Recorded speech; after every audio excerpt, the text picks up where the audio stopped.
Hello, this is Miss Candy from TPOT Media. Welcome to Dark X Dark X Dark X Dark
Peace, folks, and welcome back to another edition of the Proper Thought Series right here on the old TPOT YouTube page. I'm your host, X, of course, but you knew that already. That's why you are here. Got a special show for y'all tonight. As you can see, tonight is Dark X Live, the report on child support with my man Chris Smith from the League of Dads. You might want to get your pen and pad out for this one because this brother has some good information for you brothers out there who may be going through the whole child support kerfuffle, if you will. I went through it for many, many years myself, so I have personal experience with this whole child support thing. I mean, all my children are adults now, but I mean, I went through it for many, many years, boy, more than 20 years, paying child support and, getting orders modified and all kinds of nonsense. I mean, it's a nightmare. It is a nightmare that many of us have had. Unfortunately, it is a nightmare that many of us have had because what happens is with child support, as a man, you have very little rights. Your rights are few and far between. And, the kid's mother, man, when you and a woman split up, man, and see all my children are by the same person. What's good, folks? I see y'all up there. I see you, brother Gab, WOTP. What's good, Brandon L, what's good, brother? Brother Lando, what's good, man? We gonna get up, brother. You and I gonna get up once I get some of this work out the way. We gonna get up, my brother. Yeah. But like I was saying, man, you split up with a woman, man, and you just go through craziness, man. And the weird thing is, this is the weird thing. I know this was the weird thing with me. You are with the woman, right? You and her split up, and you may be giving her X amount of dollars, X $100. Say you're giving her $800 a month, $900 a month. You go to freaking child support, freaking court, and they order you to pay $500 a month, which is stupid, okay? Because see, now she's getting even less. You understand? The children are getting even less. And see, sometimes it's a point of contention. I know with me, when I was paying child support, I was paying almost $700 a month. Yeah, I was paying about 670. Yeah, I was paying about 670 at the end. I was paying like $670 a month. And even though I was paying child support every month, I mean, my kids were still calling me talking about, oh, dad, I need shoes. Oh, dad, I need a shirt. I need a jacket. And you're just, when you get that phone call, you're just kind of looking at the telephone like, wait a minute. You got the phone in your hand. You're looking at the phone like, wait a minute. Didn't you just get like a $700 check this month? Like, why do I have to buy you a jacket? Why do I have to buy you shoes? I just sent you like $700 this month. So, you have all that shit going on too. It's just crazy, man. It's just absolutely insanity, man. And like I said, the brother Chris Smith, who does run League of Dads, I mean, he is an expert in this stuff. I mean, because most of us aren't. Most of us just fold up and just pay whatever we told to pay, and we don't know our rights. Because I know in the beginning I didn't know my rights. I didn't know that I could go and modify my order if I changed jobs or changed locations. I didn't know about any of that stuff in the beginning. I didn't find out about that stuff, man, till like the last like 10 years I was on it.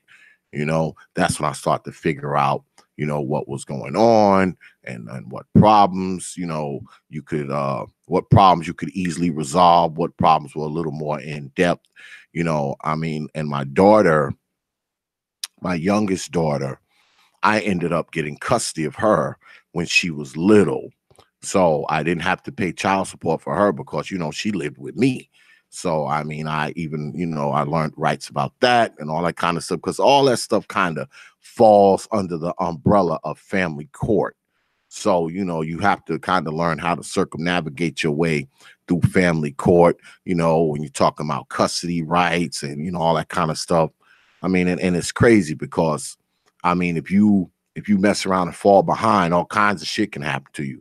They take your driver's license, they'll be docking your check, they'll be digging in your tax returns, all that, boy, I'm telling you. And not only that, they could throw your ass in jail. They do that too. So, I mean, it's crazy. And the thing is, it's not even that you're going to jail for failure to pay child support. They'll lock you up for contempt of a court order because you're court ordered to pay child support. So if you fail to pay the child support, you are now in contempt of that court order. So now they can swear out a warrant for you and come pick your black ass up. So, I mean, it's just a lot of stuff to be wary of with this child support stuff, man. And like I said, when the brother come on, I sent him the link. Let me see. Let me see what's going on with Brother Smith. Hit him up again. Hit him up one more time.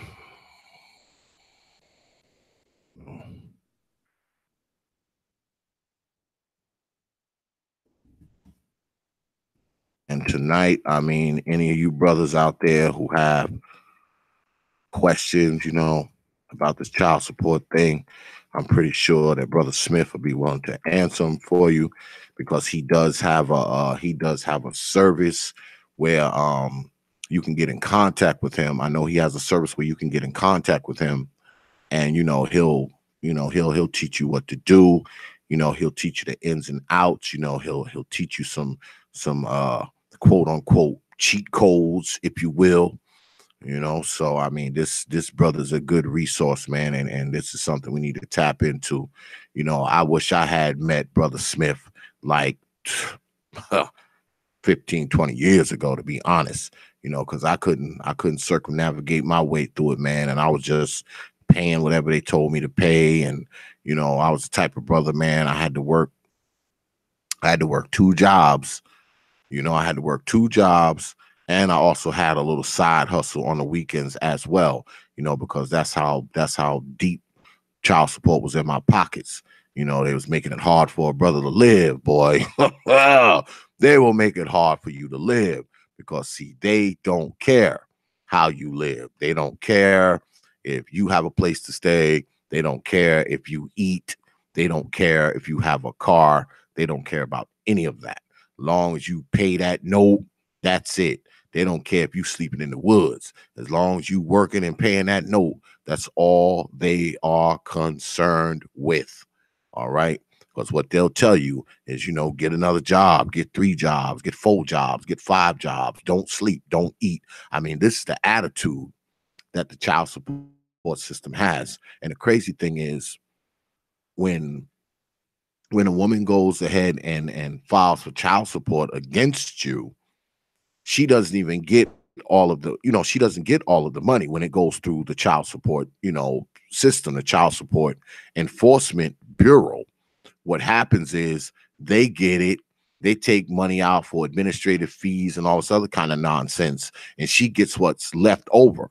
So she's not even getting all the money because they take some out for, X amount of fees, administration fees, legal fees, and all this kind of nonsense, and she gets what's left. So, I think the more prudent thing to do is to go ahead and make an arrangement with the brother and say, hey, look, you give me $400 a month, $500 a month, whatever the case may be. Because, see, what usually happens is, and I'm not sure about this, I'll ask Brother Smith about it later, but what usually happens is they kind of base it off of, some type of sliding scale.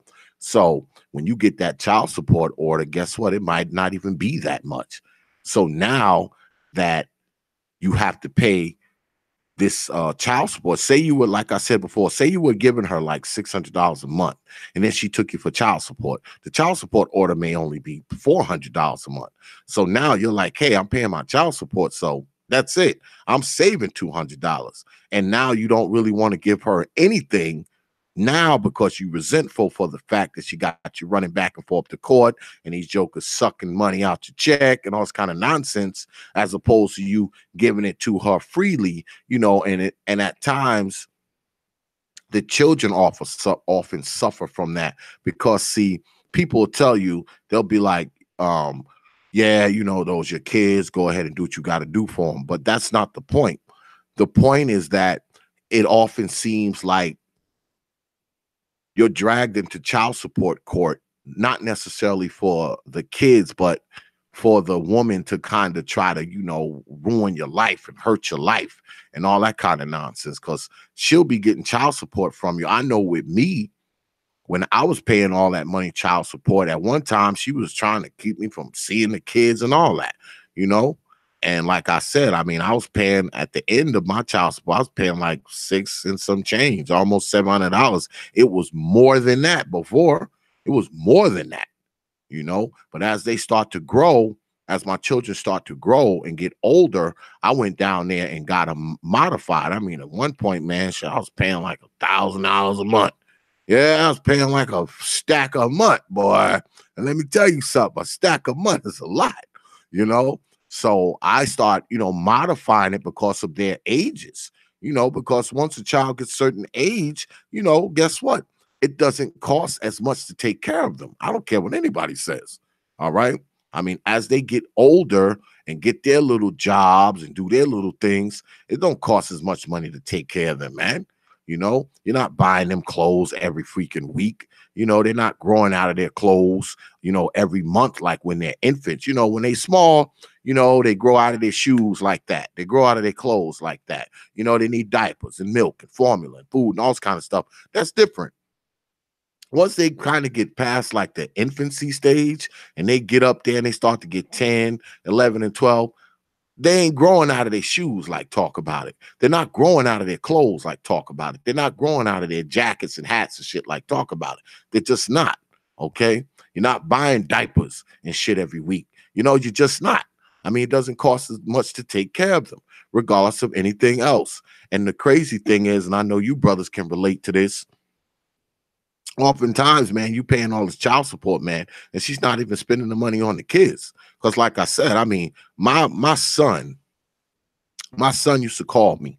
Okay, my oldest son, he would call me at my job. Oh, Dad, I need a pair of shoes, and I'd be like, wait a minute, like, didn't the child support check like just go out last week? You know what I'm saying? So you know when when you get those kind of phone calls, you're like, wait a minute, man. You know, I just sent y'all like $700. Why are you calling me next week asking me for shoes, asking me for a jacket and all this kind of nonsense? Like, I don't want to see you till your birthday or Christmas or something like that, especially when, you know, you got their mother keeping you from seeing them and all this kind of nonsense. So just, I mean, it's just a point of contention, man. And that shit divides people, man. And it causes the kids to suffer because it causes that resentment, man. You know, it causes resentment. And like I said, the Child Support Enforcement Bureau, man, they don't give a damn about your life, man. They don't care what's going on with you, man. They could care less if your ass starved. They could care less if you got a place to live, any of that shit. And if you get too backed up on your damn payments, they'll lock your ass up after they've taken your license, after they've taken your tax return, okay? Put that shit on your credit report and all that kind of nonsense. After they've done all of that, then they'll turn around and they'll throw your ass in jail. So, I mean, I loved my kids when they were little, man, but I'm so glad they're adults now. I mean, y'all just don't know. Because I know my daughter, my daughter, she's 27 now. But shit, I paid for her all the way up till she was 21. Why? Because she graduated high school, went to freaking nursing school. And let me tell you something, she graduated from nursing school. Let me see. Yeah, she graduated from nursing school a week before she turned 21. So I paid all the way up until she was 21, not when she was 18. Now, my other kids, you know, 18, but her, she went to nursing school. So guess what? I had to pay all the way up till she was 21 because she didn't turn 21 till after she got out of school, like a week after she graduated. That's when she turned 21. So I was paying child support for her all those years. Crazy, man. Just, but, crazy. I mean, and the stories, man, the stories I've heard, the brothers that I've talked to, man, the shit that I've seen happen to brothers. I've seen brothers' lives just totally wrecked and ruined, man. I've seen brothers get locked up for child support, and they had a job and now they locked up, so they lose the job while they locked up. Then they get out, and now when they get out, they're in the same predicament that they was before they got in, because now they don't even have a job. You know, they don't even have a job to freaking they don't even have a job to pay the back child support that got them arrested in the first place. I know down here where I am, last year, you want to hear a real horror story? Last year, they ended up locking people up down there at the county clerk's office because what was happening is people were paying child support, right? And now they don't give the women a check anymore. What they do is they give them like a, you know, like a debit card. and that money gets loaded onto a debit card. It's like a child support debit card. And what they were doing is they were taking the money that brothers were paying into the system, and they were taking that money, and he was workers now, people who work for the state and the county government. What they were doing is they were taking that money and they were putting that money on cards and taking it and spending the shit, buying clothes and cars and jewelry and all kinds of nonsense down here in South Carolina. And what was happening is the brothers who were paying into the child support system, they were getting reported for not paying child support, even though they were paying into the system. Okay. And the women weren't receiving the checks because the county workers were taking the money and putting it on their own cards. They were putting it on cards and spending it. And, they locked a whole bunch of them up down there. Just greedy ass people. They locked a whole bunch of them up, and they had brothers jammed up because guess what? These women were going down and saying, hey, look, I'm not getting my money on my child support credit card. And that's when they started investigating it and come to find out the people down at the county office.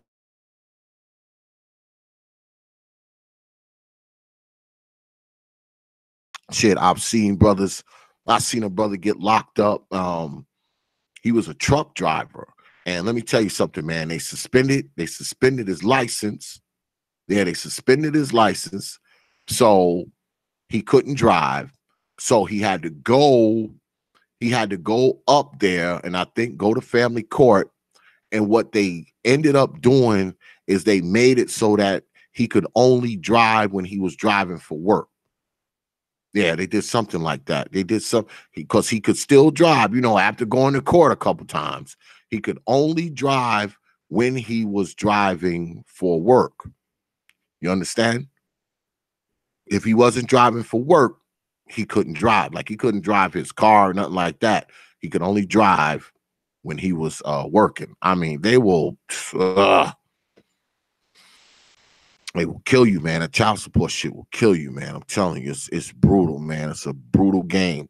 And I think a lot of these women, man, they do that shit strictly to fuck up a brother's life, because it's not even like they because I'll tell y'all with me, man, I mean, all that money I was paying in child support, I was still getting phone calls from my kids telling me they need shit.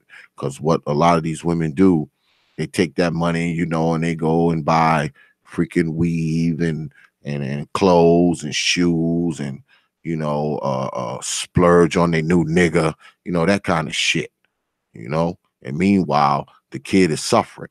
Because all that money they claim they need to take care of the kid, they're not even using it to take care of the kid. They're using that shit to do other shit. It's just nuts, man. I mean, I don't know what the hell happened to Brother Smith, man. I don't know what happened. See what's going on with this brother, man. Let me see what's going on with Brother Smith.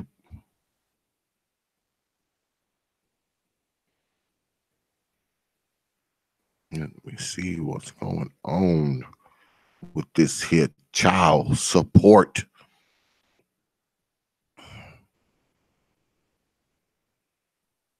And oh yeah, speaking of support, I got a few donations last night. I want to thank y'all for that. I haven't tallied them all up yet, and I haven't went through them all, but I did see the alert in my PayPal and my email. I'm going to go through them today. I started to go through them earlier, but I had a lot of freaking shit to do around here, y'all. It's just crazy, man. And but I will be writing y'all. Y'all know how I do it. Whenever you support me, I make sure that I sit down and write you a personal email thanking you for your most generous contribution because it is appreciated. I'm humbled and honored. I'm humbled and honored the fact that y'all actually see value in this platform. Like I always say, you don't have to spend your money here on the old TPOT YouTube page, but you choose to do so, and it is appreciated. Because I know my listeners got that money. I know y'all got that money. So if you're feeling generous, throw a few coins in the bucket. It is greatly Appreciate it. But what I got to do right now, I don't know what the hell happened to Brother Smith, man. They hit him up on Twitter or something. I did send him the link, y'all. Hopefully he didn't forget, because we did speak the other night. He might have got caught up because I know he works. He's got his own business. He runs a business as well. So let's see. Might be still working or something. I don't know. Let's see what's going on here. Try to hit him up on Twitter or something. I don't know what happened to Brother Smith. Let me see. Of course, now my computer feels the need to go its own way. You know? CG towel, computer going its own way. Hit him up on Twitter.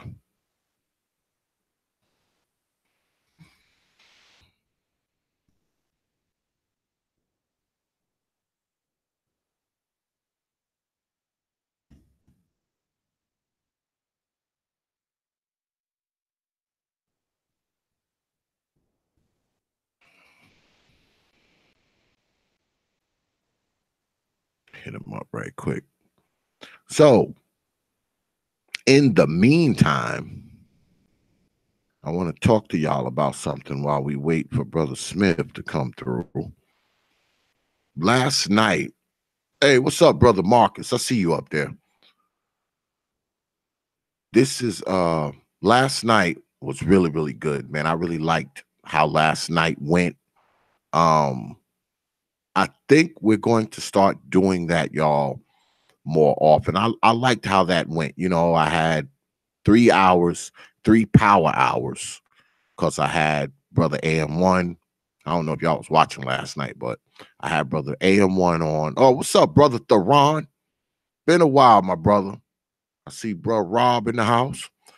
I had Brother AM1 on, and I had Brother Gab Talk, my man, on, and I had Taz on. So I think that's how we're going to start doing it now, y'all. You know, maybe on Thursdays we'll do we'll probably still do the crazy panel hangouts.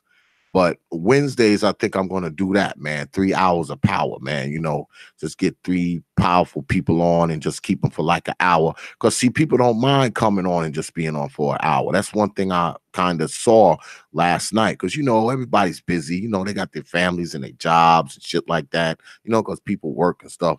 So, but they don't mind coming on. They'll come on and you just going to keep them for an hour. You know, I'm going to be using that as my pitch. You know, like, yo, man, I'm only going to hire you for an hour, bro. Come on. You know, that's going to be part of my pitch. So I think that's what we're going to be doing for now on, y'all. We're going to be doing like 3 hours of power. You know, I'll try to get at least two guests, possibly 3, because I'm working on 3 guests for next week already. One's already confirmed, but I'm gonna do, you know, an hour of this person, you know, give y'all some different looks, because y'all know here at TPOT we give y'all some different looks, boy. It don't always be the same old shit. We'll give you some few different looks just to see how it worked, you know. And last night was good, man, because these like 3 of the most interesting people that I've seen come through YouTube in a minute. So I think that was a good idea. Maybe y'all give me some feedback on it, you know, hit me up, because I do listen to y'all when y'all write me and y'all ask me about shit. You know, I do listen to y'all. I do take what y'all say into consideration, you know, because y'all my folks. A lot of y'all have been following me for a long time. Y'all was following me when I had like 20 subscribers. Y'all was following me when I had 20 subscribers. So, you know, I do take what y'all say into consideration. I do, because y'all watch me, y'all support this show. Y'all don't just support it, you know, with your views and your likes and your subscriptions. Many of you support it with your coins too. So, you know, I do take a lot of what y'all say into consideration. So if y'all liked what y'all saw last night, I will try to bring y'all more of that, more of the things that you like, plus, like I said last night, I looked in my chat room and I saw people in there that I don't normally see. Saw some new names and some new faces in there. So it's always good to have some different kind of traffic kind of coming through, because it kind of opens things up. The word gets out, the word gets spread and stuff like that. So, it's a good thing, man. It's a good thing. So, I just hope that, that y'all like that. If you didn't like it, let me know. Write me and be like, X, that was BS. Now, that's not saying that I'm not going to do it next week, but it's good to get some it's good to get some feedback. I think it was a good show, man. I think it was a good presentation last night. And like I said, the brothers that I had on, they were highly intelligent brothers. And like I said, they're all three of them very unconventional. So, it was just I liked it. I really, really liked last night how it went. It was really good. But tonight, I don't know what the hell happened to Brother Smith.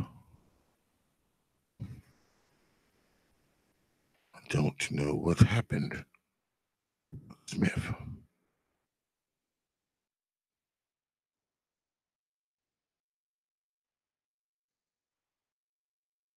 Yeah. Like I said, we spoke yesterday. Don't know what happened. Maybe he forgot about a brother. I don't know. What happened, y'all? I don't know what happened. But in the meantime, give him a little time to maybe he'll realize that he's supposed to come on here. But in the meantime, let me go ahead and read y'all some things from the quote unquote child support laws. Because I was looking this stuff up today, getting ready to have Brother Smith on. And most child support laws, as they stated, according to the Office of Child Support Enforcement, can't believe there's actually a government office that's called that. It deals with the legal obligation of the non-custodial parents to contribute financially to the rearing of their children. These laws are enacted at a state level. The obligation to pay child support is considered to be independent of any other rights or responsibilities of the non-custodial parent. What that says to me is this: even though you pay child support, doesn't necessarily mean that you have a right to see the kid. Did y'all know that? Did y'all know that? Just because you're paying child support does not mean that you automatically have rights to see the kid. Now, they can force you to pay for the kid, but you have to go to court to force the mother to let you see the kids. Okay? Now, there's if you're a person who owes back child support and they put a judgment against you, that judgment can last for 10 years. Okay? Now, even if that judgment is made, the order is good for 10 years and can be reviewed after that. And some states may not even have a statute of limitations at all. Okay, places like California, child support remains payable until all of the back payments have been collected. I have heard of old men, okay, who were like 50 and 60 years old, okay, being drugged into court for child support from 20 years ago, depending on depending on what state the order is from. You know what I'm saying? I mean, Man, I mean, child support. Now, when people say child support, let me talk about this, man. When people say child support, it's often two triggering words because it starts with child. Okay, when you hear child support, the first thing you think is deadbeat dad. Dad don't want to do nothing for the kids and all this kind of nonsense. And it's been my experience throughout the years that I've talked to brothers and seen brothers and what I went through myself when my children were small is that often child support just has a tendency to complicate things, man. It doesn't make things any easier. It definitely doesn't make anything easier for the man, and it doesn't necessarily make anything easier for the kids. Okay. Unless the child support is going, if it's going to directly to the kids the way it's supposed to go to the kids. Because what often happens, right? Now, I'll give you an example. Say a woman has 5, 6 kids, right? Which isn't uncommon, okay, with us as black folks. Since she got 5 and 6 kids, right? By 5 and 6 dudes. Now, say the first kid she had by you, right? And you're a responsible brother. You got a decent job. She done took your ass for child support. You paying X $100 per month, right? Now, say she had say you had 2 kids by her, right? You had 2 kids by her. Now your kids are 4 and 5 years old. She meet another dude. He pumps a baby in her and bounces. She meet another dude, pumps a baby in her, bounces. Now these dudes, she barely know their name. She don't got the information. She can't get them for child support because that's not uncommon. Because trust me, I've seen it. Okay, I've seen women have kids by dudes where all they know is their street name. So say she have a couple babies by a couple of these dudes and she only know their street names, right? Guess what happens? You're paying child support, right? For your kids, the 2 that you have with her. Guess what she's doing with that money? She's not just taking care of herself and the 2 kids that you have with her. She's also taking that money and taking care of the other kids of the brothers who don't have a job, who she couldn't find, who dead in jail, living under the train trestle, wherever. Now you're also on the hook, okay? Not legally, okay, but literally, you're on the hook for the other children she has as well. Because it's not like she's just taking that money and spending it on the kids that belong to you. She's taking that money, she's spending it on all of them. So now your child support check isn't just taking care of her kid, the kids that you have by, that the kids that she has by you. It's also taking care of these other dudes' kids as well. I've seen that a lot also. Um, because this is what happens. Usually, when women decide to take a dude for child support, they only take the dudes for child support who they know have a job, um, have means, have some degree of resources. These other dudes they be laying up with and squirting babies in them, these broke ass dudes who still live with their mama, sleeping in grandma's attic and shit. They don't take these dudes for child support, man. They don't even bother to take them for child support because they understand that it's pointless. It's pointless. Now they'll go ahead and have a baby by him, but they do understand that it's pointless to take them for child support because these dudes don't have any money. That's why they still live in grandma's basement. So the guys who usually find themselves on the hook, man, is guys that actually have some degree of resources. Now, people will say, people will say, well, this dude, he should have been more careful. He should have kept his penis in his pants. Now, there may be some truth to that. There may be some truth to that. But if you're a brother who has taken a responsibility and you are paying your child support, I don't think it's fair to any brother to have to now have his child support money that he's sending for his children or his child to be divided up to take care of these other damn kids that she had by these other dudes who ain't got 2 nickels to rub together. you know. So it's like a catch-22, man. It's crazy, because see, that serves as an incentive too for her to just have bastards by freaking dudes that ain't shit, because see, she got 1 or 2 kids by a dude who actually has an occupation, has a job, has some resources. So guess what? She can go ahead and have a baby by some freaking dude that she don't even know his name for real. You know, she think his name is freaking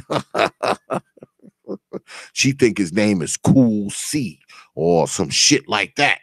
You know, that's what she knows him as. So she'll go ahead, you know, screw him raw, have a baby, but she good, because not only will she get money from the state, she also got a child support check coming in from you that's going to be contributing and taking care of Cool C's freaking kid.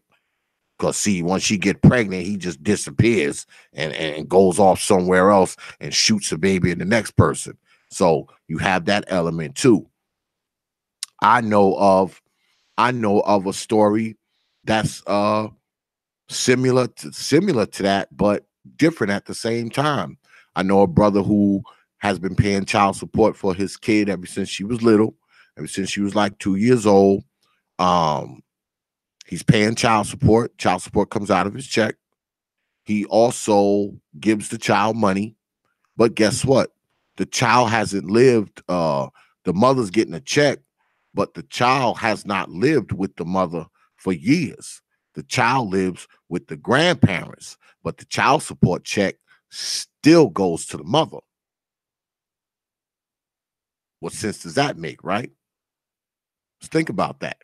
He's paying child support for the child, right? But the child does not live with the mother. The child does not live where the check is being sent. The child lives somewhere else. Child lives somewhere else. So if the child lives somewhere else, why is the mother still getting money? If anything, the money should be going to the grandparent or the aunt or wherever the child's living at. But it's not. It's going to her, and the child hasn't lived there for years. You have that. Okay? You have that.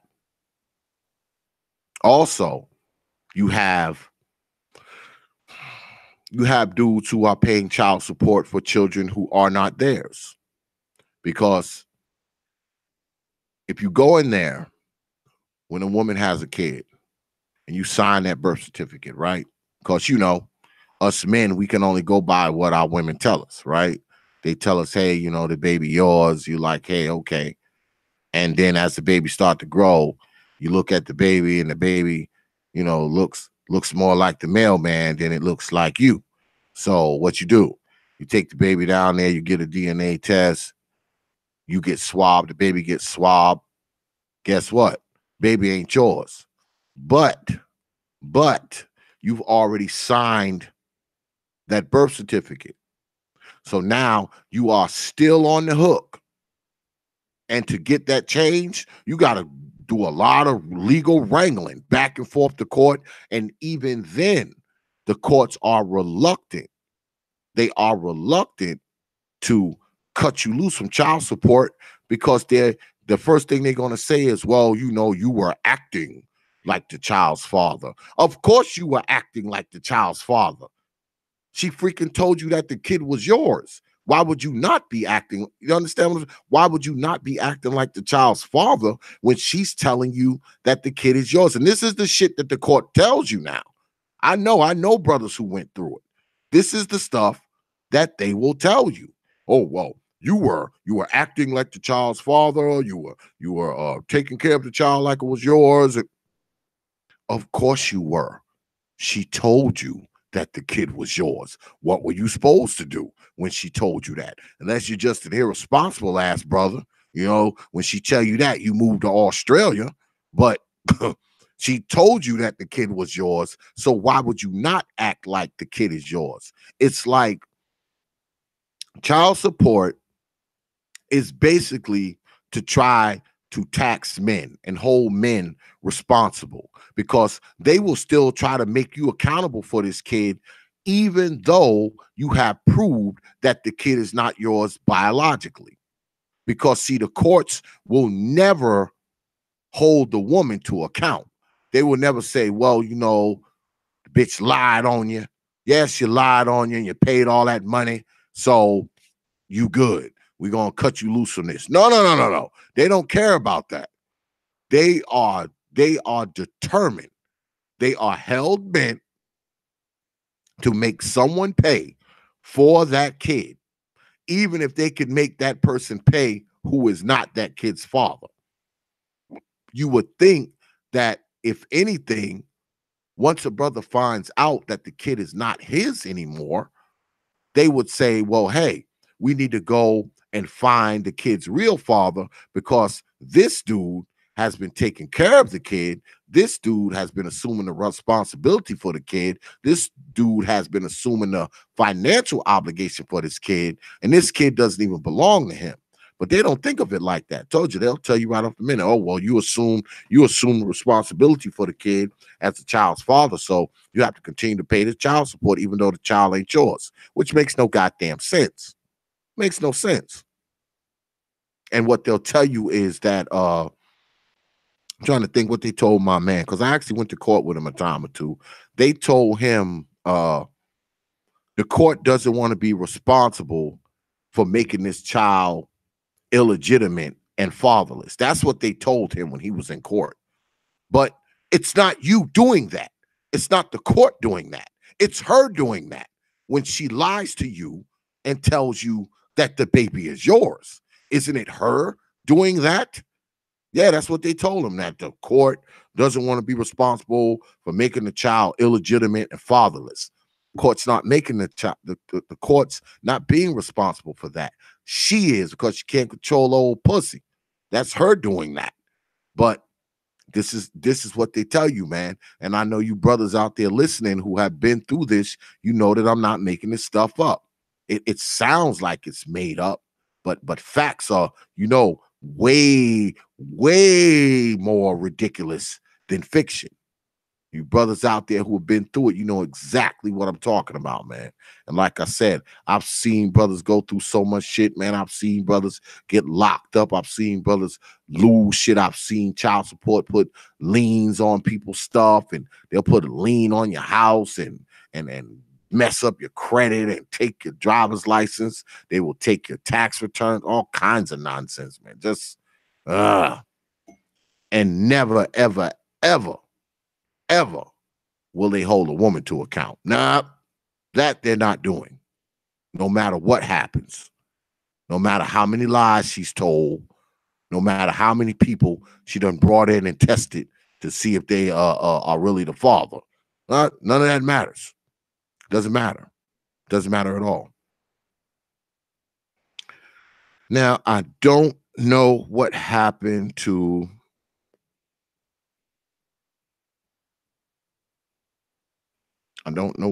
Brother Smith, y'all. I don't know what happened to him.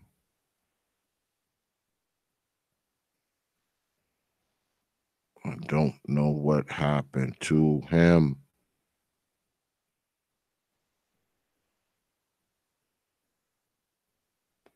Don't know what happened to him. Hit him up again. He used to have his phone number. I don't know.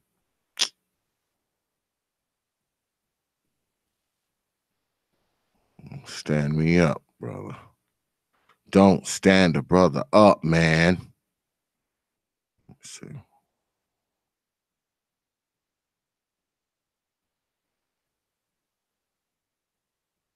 Don't know what happened to him, y'all.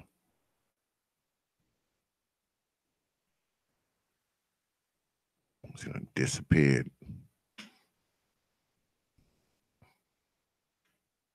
He might have forgot. I mean, we did speak yesterday. We did speak yesterday.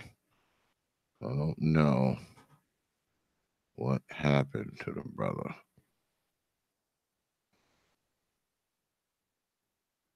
I might have to hit him up again.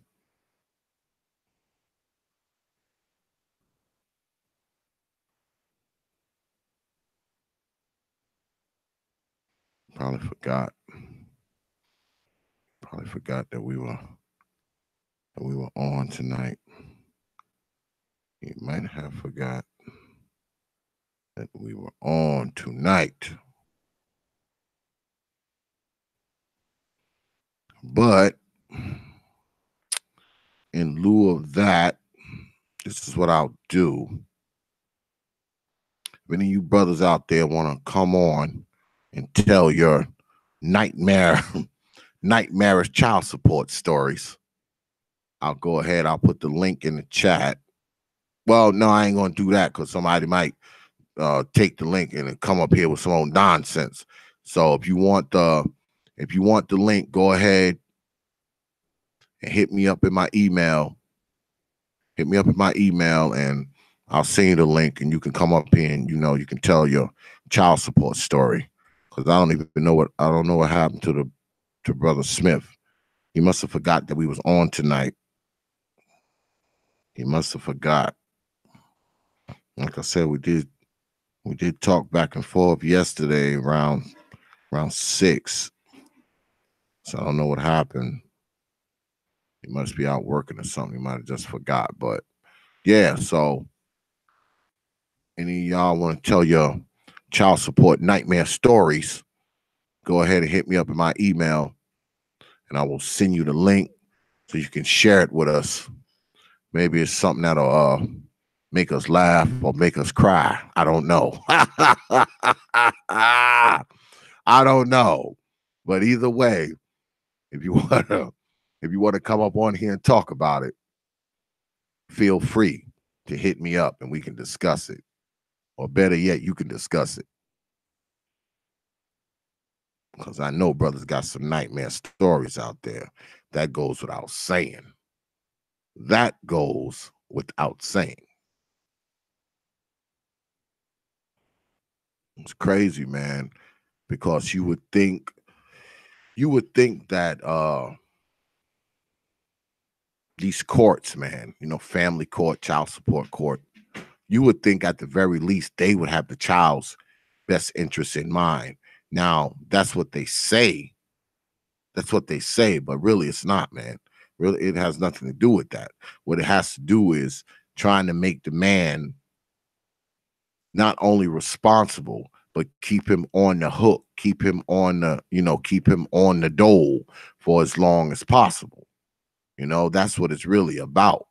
Because I think oftentimes it's never really about the kid being taken care of, because if you go into court and even if you can prove that she's freaking taking the money and smoking crack with it, they'll tell you, oh, it's none of your business what she does with the money. Now, mind you, it's being billed as child support, but it's none of your business what's being done with the money. What sense does that make? How is it child support, which means it should be supporting the child or supporting the children, but they will tell you, you can't, it has nothing to do, it's none of your business what happens to that money. So what? So what, she takes it and smokes crack with it? So what? So what if she takes the money and spends it on her boyfriend or uses it to buy wigs and dresses and shoes? So what? That's what they'll tell you. They will tell you, so what? Has nothing to do with it. And something else, because this happened to me before I got myself dragged into child support many, many years ago. I came in there the first time I ever went to child support court, because I've always been a person that kept, receipts. People talk about, receipts now. I always kept receipts of shit that I would buy, for my kids. Always kept the receipts, because I was the type of brother, I never believed in putting money in her hand. I just never trusted her like that, to just put money in her hand. So if they needed something, what I would do is I would take them and I would just go buy it. If they needed shoes, they needed clothes, they needed a jacket, whatever the case may be, I would take them and I would go buy the stuff so they would have it. If she said, oh, they need shoes, they need a shirt, they need this, they need that, I go buy the shit for them. I keep the receipts, right? But when you go into child support court, and I know you brothers can back me up on this, you go into child support court and you show the judge right? And most of them aren't even really judges. They're like administrative law judges. You know, they haven't even freaking passed the bar, a lot of them. And you go and you show your receipts to these people. You know what they tell you? Oh, that's not child support. Those are gifts. Yeah, that's what they tell you. That's a gift. None of that counts. And I don't care. You can go in there with $500,000 worth of receipts. They'll be like, well, that doesn't matter. It doesn't come through this system. It doesn't count. Yeah, it doesn't count. Doesn't count. Because shoot, when I first started off paying child support, man, right before that, shoot, man, I was paying rent for the apartment that she was living in.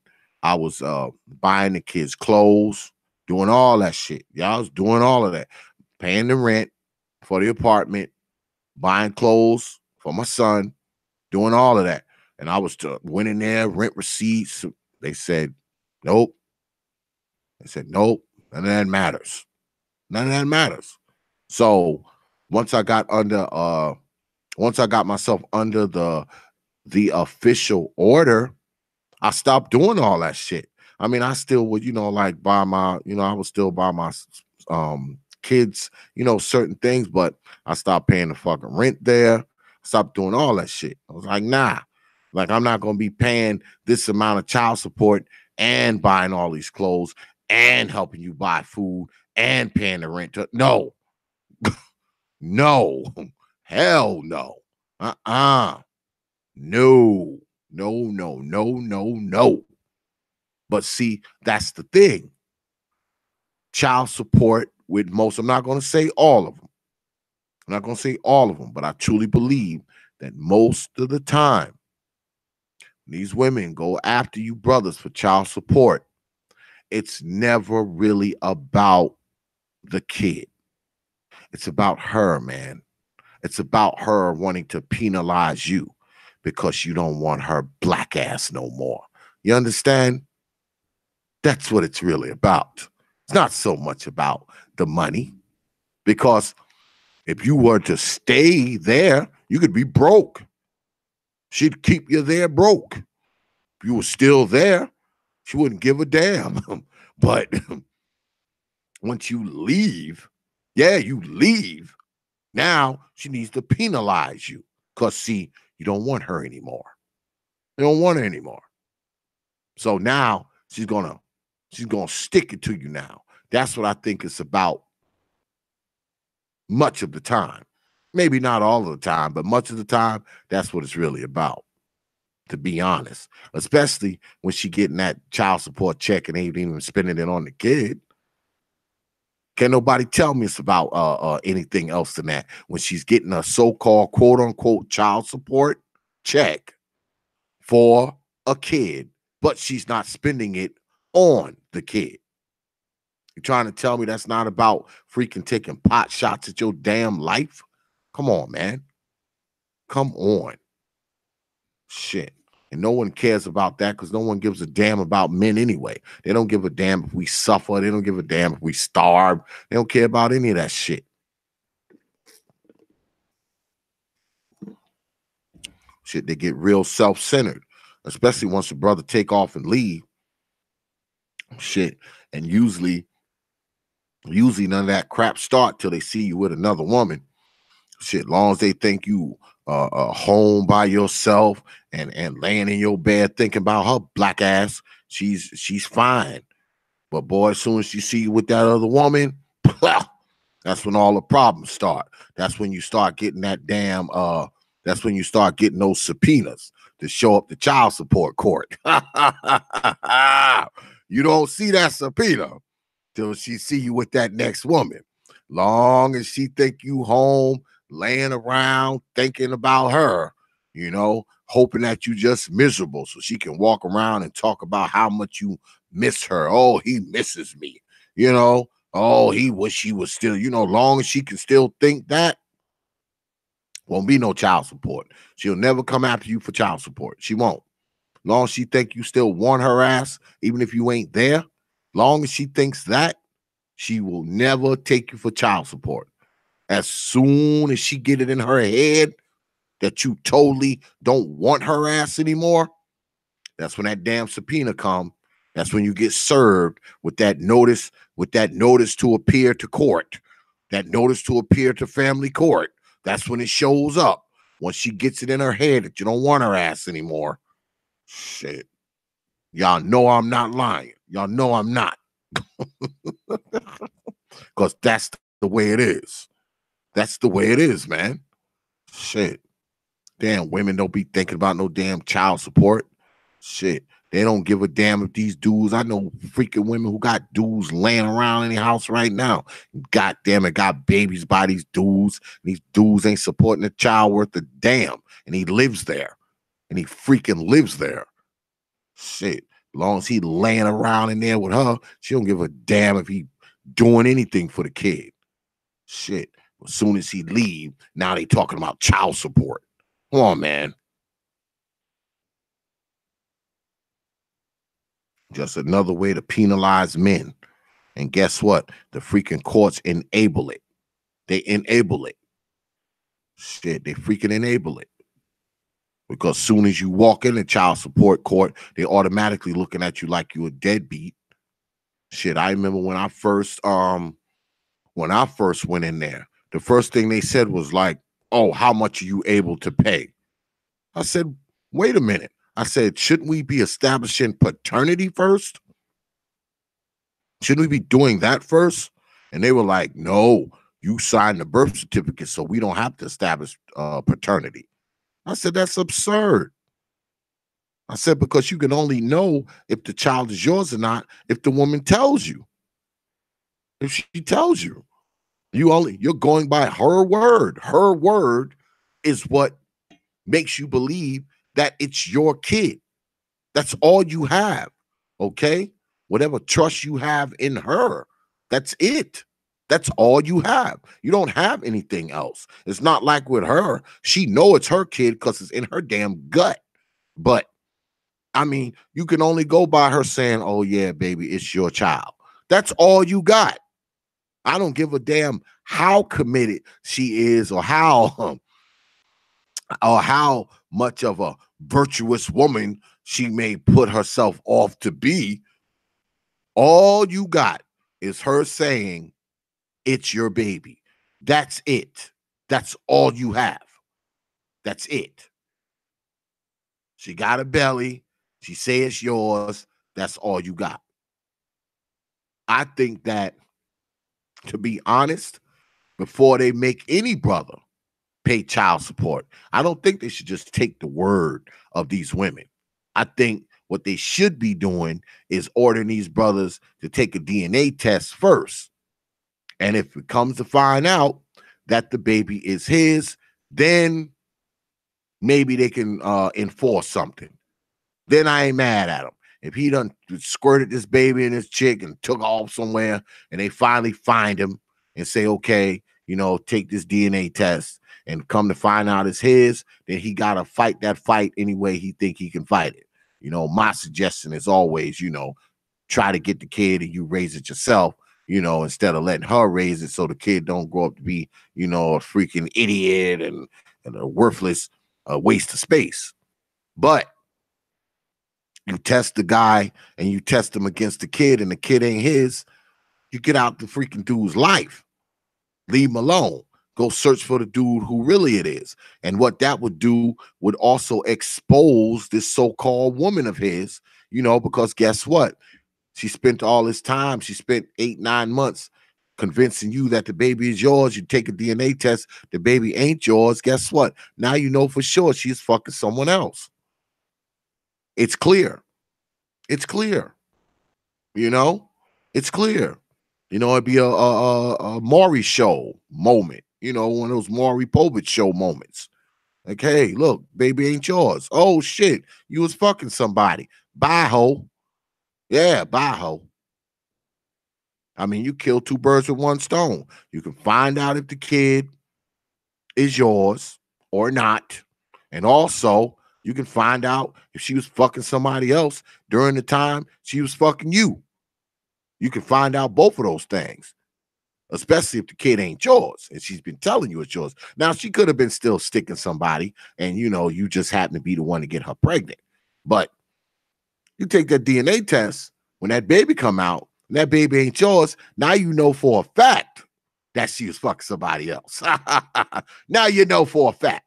So that's what I think should happen. I don't think it should just be the woman's word and I'll advise you brothers right now, do not sign a damn birth certificate.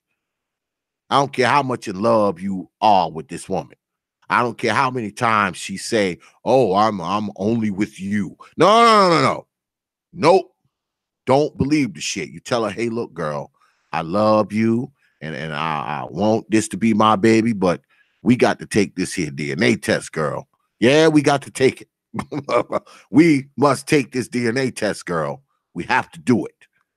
You get that DNA test, prove the baby's yours, then you continue. You have to pause everything up until that moment. Now, that'll piss women off. Okay? It's definitely going to piss her off if you're the only one she was with. Okay? It's going to piss her off. But you got to protect yourself, man. You just can't be listening to these broads. You got to protect yourself.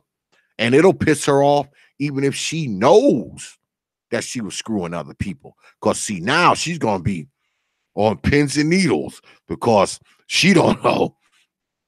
She don't know what's going to happen, you know? Especially if she knows she was screwing other dudes bareback.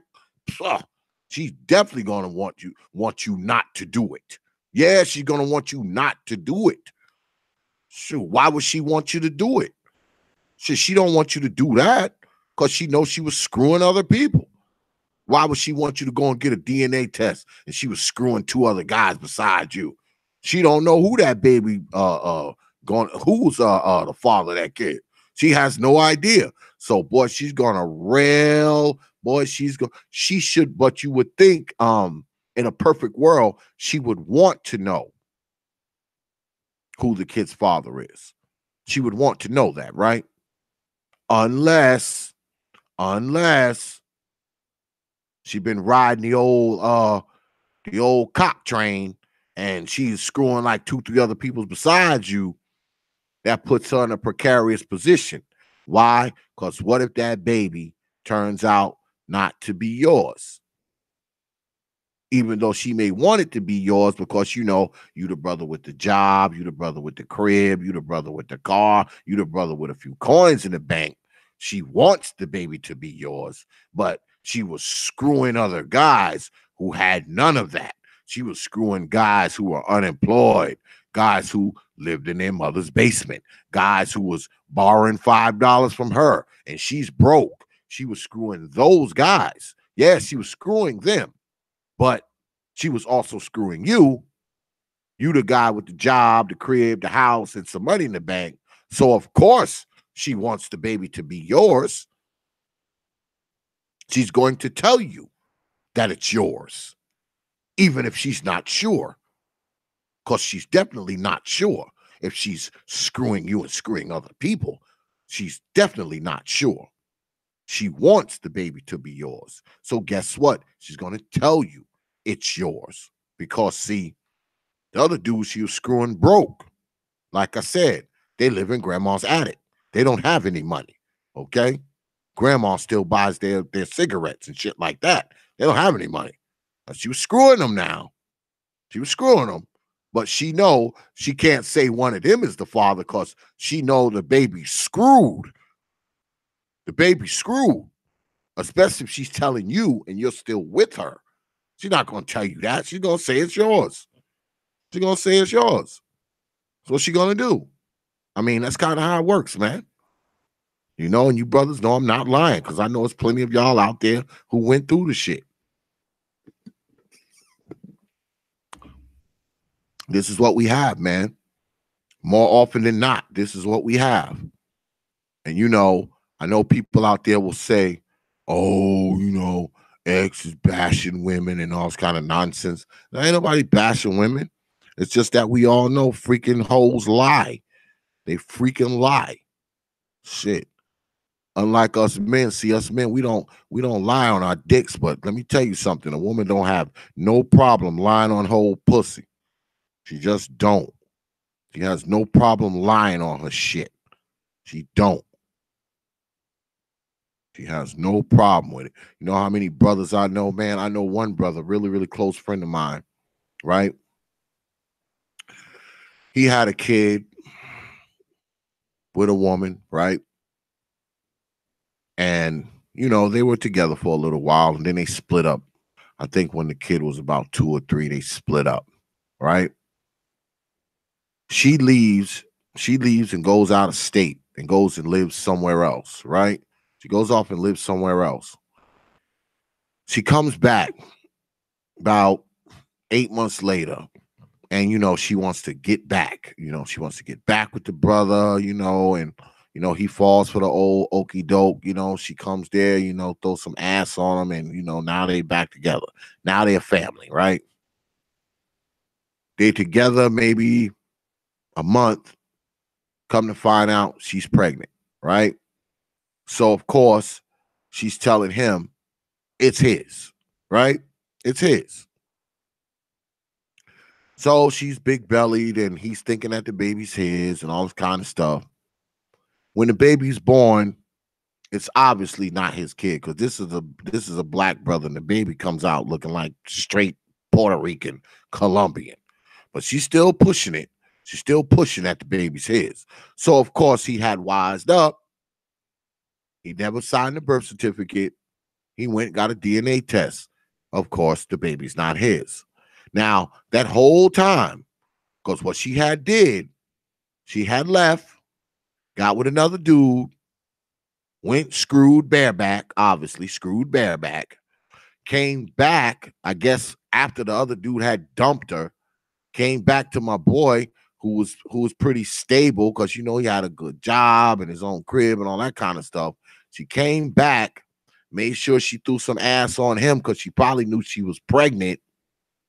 When she came back, she probably knew she was pregnant, or probably had a good idea that she was. Got there, laid down with the brother, tried to tell him that the baby was his, right? So when she had the baby came out looking like a Puerto Rican. So of course he was suspicious because the baby came out looking like a Puerto Rican. So he got a DNA test, come to find out the baby was not his, but she was telling him that shit the whole time. Okay. Tell him that shit the whole time. So I've seen this shit from all sides, man. I've seen it from all sides. I went through some of this shit. I've seen some of my people go through this shit. I've seen I've seen a brother who he was messing with a girl, right? But the girl was also messing with I don't know how many other dudes at the time. She messed around. She had a kid, right? Now she never took him to child support because she wasn't sure who the baby daddy was. She actually thought the baby belonged to another guy, right? So 10, 12 years pass, right? Now the guy who she had taken care of the kid, he got killed in a car accident, right? He got killed in a car accident. So now she don't have nobody to take care of her. She don't have nobody to take care of the kid. So now what she does is she puts it on two. She accused two of the guys of being the father, right? She accused two of the guys of being the father. But one guy had a little bit more than the other. So she ended up dragging him into court. They took a DNA test, blood test, all that. Come to find out, he was the father. Yeah, he was the father. But this was 12 years. The kid was 12 by then. By then, the kid was like 12. Now, the whole time this brother was alive, she had him thinking that it was her kid. So that man went to his grave thinking that was his kid. And once he had died and she lost, I guess, you know, her security blanket, now she's out looking. It was almost as if she knew that the baby wasn't that guy's, but he got killed in a car accident. So now she need to find another support system. So she put it on. She said, you know, it's either one of these two guys. One of the guys had a lot more going on than the next guy. So that's the guy she ended up serving with the papers. So they drug him into court. Come to find out he was the kid's father. But now what they did is they made him pay 12 years of back child support, even though she had some other guy thinking that he was the father. And this guy was taking care of this kid for like 12 years. And once he died, once he got killed in a car accident, now she's out seeking, his real father, almost as if she knew, she kind of knew that this guy wasn't the kid's father. But it took him to die for her to try to find the real father.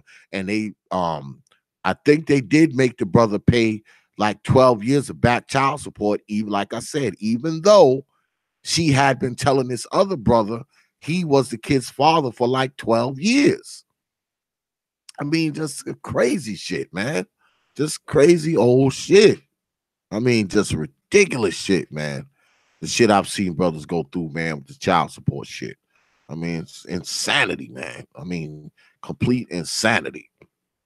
Complete insanity. Because it's not just about the money. If it was just money, about the money, it would be one thing. But man, it's all the other shit that comes behind it, man. It's all other shit that comes behind it. It's not just about the money, man. It's the frustration, man. It's the problems that it causes, especially when you find yourself moving on, man. Because I went through that shit too. I went through that shit. You leave the woman you got kids with and shit, and you paying child support, and she want more. She wants more. Your life is fucked up because you done moved on. Shoot, you may have had other children. You may have a house and a car and all that kind of stuff that you're trying to handle. And, you got her in the backdrop trying to get more money out of you, taking pot shots of the new life that you built yourself, especially if she looks up and see that you're living better than her. Oh, she look up and see you're living better than her, and you done got another woman, and you sharing a nice life with the next woman. Oh boy, she coming for you. Yeah, she's coming for you. Even if you're already under some child support order, she's going to court and trying to get more goddamn money from you. Yeah, that's what she's going to do. Shit, especially if she think you giving that next woman a better life than she got right now. Shit. That's just the way it is. Because I'll say again, I don't think it's all about just the money, man. I think it's about trying to ruin your life so she can have her hooks in your ass for the next 18 to 21 years. That's what I think that's about. I mean, call it what you want to call it. Hey, what's good? Silks BB be scratching. Silks BB be scratching. What's good? Yeah, man. Like I said, man, not like, now don't get me wrong. Okay. I don't want y'all to take this the wrong way, right? I do believe that brothers should be responsible for their children. I believe that. Okay. But I also believe that if a brother's check is getting taxed every time he get paid, that money should be going towards the children. Because why is it being called child support if it's not taking care of the child, right? I believe that money should be going towards the children. Okay? That money shouldn't be going towards her damn weave, her damn dress, her shoes, her jewelry. All right? None of that shit has anything to do with the kid. None whatsoever. It just doesn't. All right? That money should be I don't even have a problem with the money going towards the light bill in the house, because the kids living in the house, they need lights. The money going towards the water bill in the house. Kids live in the house, they need water. The kids need food. They need, all that kind of shit. I understand it. Okay? Even if you got kids that you got kids that you got to drive around and the money goes towards a car, you're taking the car, you're driving the kids around. I don't have a problem with that shit. My problem is when a brother is paying child support and none of that money is going to shit that suits the kids. Because her having a damn wig don't got a damn thing to do with the kids. Her having a dress has nothing to do with the damn kids. Her having shoes have nothing to do with the damn kids. None of that shit. Okay? None of that has anything to do with the children. None whatsoever. Her splurging money on her new boyfriend has nothing to do with the kids. Her smoking crack with the money definitely has nothing to do with the kids. If she's taking the money and smoking it up in crack. I mean, that's the problem that I have with the whole child support thing. Because like I said, your children shouldn't be calling you, telling you they need shit if you're getting money taken out of your check. And often that's what happens. I know, because that's what was happening to me. All right. All that money being taken out of my damn paycheck every time I got paid. And I still got my son on the phone talking about he need this, he need that. All right. I would even have her on the phone sometime talking about your daughter need this, your daughter need that. Why? All the money that's coming into your house. Got it. So I got to work 2 jobs and a half over here just so I can maintain. And I'm still getting phone calls, hearing what people need over there. No. I mean, that's the problems that I have with this child support system, because I think that the child support system holds you to account on every little thing, but doesn't hold anything towards the women. The women don't have to have any responsibility whatsoever. None whatsoever. They can do whatever they want with the money. All right. They can fuck the money up. And like I said, even though you pay child support doesn't automatically give you rights to see the kids. Now, it will bolster you being able to get those rights, but you don't automatically have rights to see those kids because you pay child support. You really don't. You don't automatically have rights. You have to go and fight for those rights, especially if she's keeping them from you. If she's keeping them from you, guess what? You're going to have to file a petition. Now, the fact that you pay child support, you can bring that, you can bring that in there. You can bring that paperwork in there and say, hey, look, I pay $500 a month. I pay $1,000 a month in child support. Now, that's going to bolster your case to get those rights to see the kids. But just because you send in that $1,000 a month doesn't automatically mean you get to see those kids. You would think it would, right? Check it out. Google it. Because child support is independent from any of your other rights, man. You don't automatically get weekend visits with the kids. You don't automatically get partial custody with those kids. None of that. None of that, because you pay child support. None of it. None of it. You have no rights. Any rights you get, you're going to have to go into court and fight for them. Even though you're under a child support order and giving her a stack a month, doesn't matter. You want the rights to have the kids at your house every weekend? Guess what you have to do? You have to go to court. Unless she's letting you. If she decides, hell no, I ain't giving you nothing. I ain't letting you see them. And even though she's not letting you see them, not letting you talk to them, not letting you call them, anything, she can still go down there and report your ass if you're not paying child support. And you'll fuck around and get locked up. You'll get locked up for not paying child support for kids you ain't seen in 6 months, ain't talked to in a year. Yeah, you'll get locked up for not paying child support for them, even though she hasn't even let you see the damn kids. Yeah. Now think about that. And you tell me that child support is about the children. It ain't about them damn children.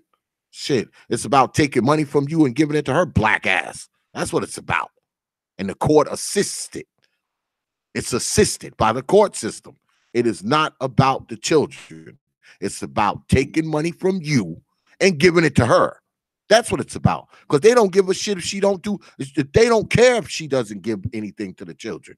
She could take that money and smoke it up in meth if she wants to. She can take that money and club it up, spin it in the trap house. They don't care. You can go in there with your damn. You can put her under surveillance with your damn camera and catch her ass on film, going in the trap house, spending money, and come in there and show them the video. They'll be like, so what? She can do whatever she wants with the money. I'm telling you, That's what they're going to tell you.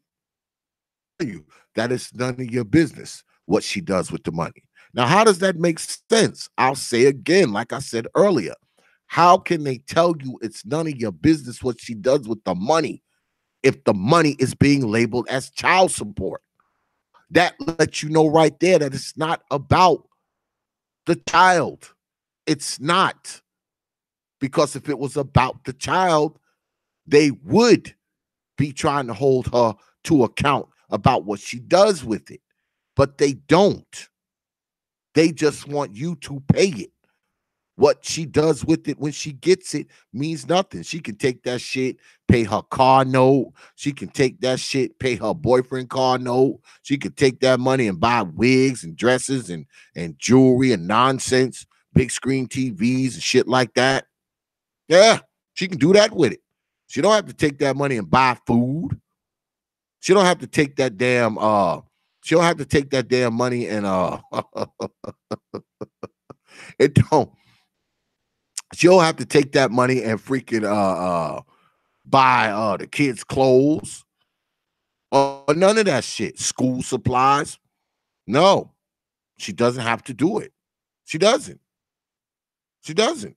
She doesn't have to do it at all. You understand? It's crazy. What is this? Moderators, do me a favor and get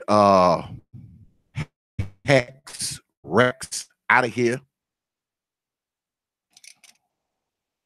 I'm in here talking about some serious shit, and they in here saying dumb shit. Figures. Bye, Hex Rex. I'm in here talking about something serious that actually fucking concerns brothers, and we just gotta get somebody in here talking crazy. Well, I'm telling you, boy, niggas. Goddamn niggas.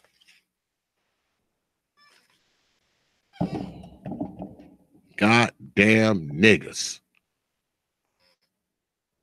Unreal. But anyway, I don't know. I got jammed up with freaking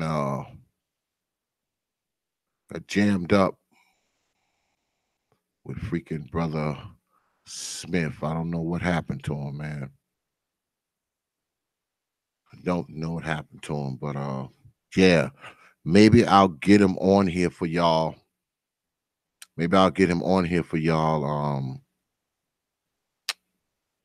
Next week.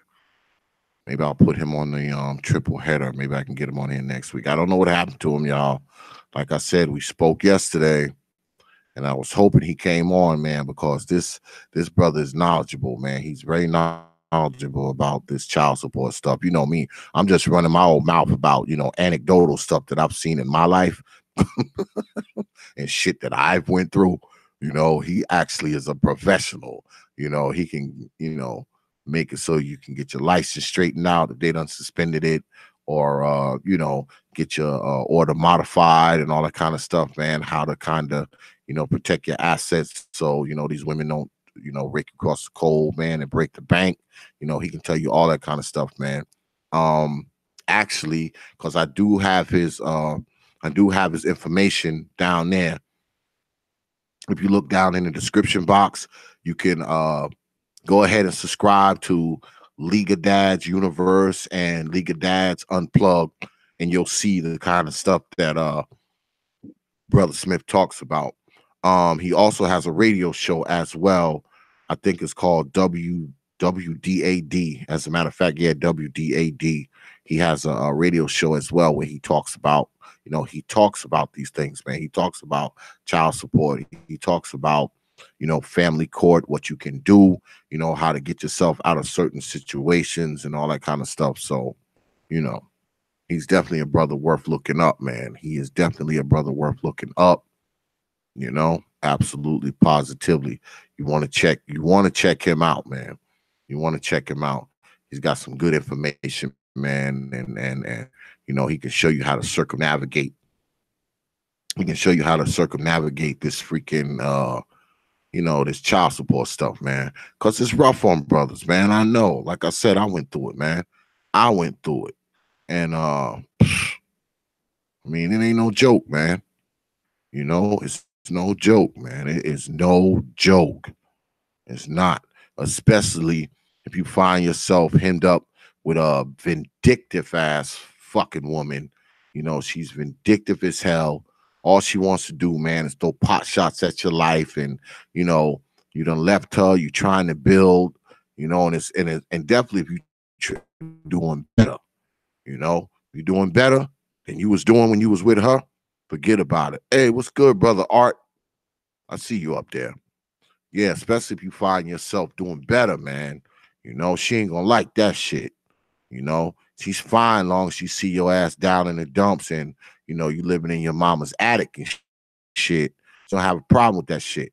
But if she look up and you doing better, you know, she look up and she see your woman driving that big boy car, and she see you living in that nice old house, and every time she see you, you know, you got that gold on, boy, and you know, you dress sharp and shit, man, and you know, you got that money, shit.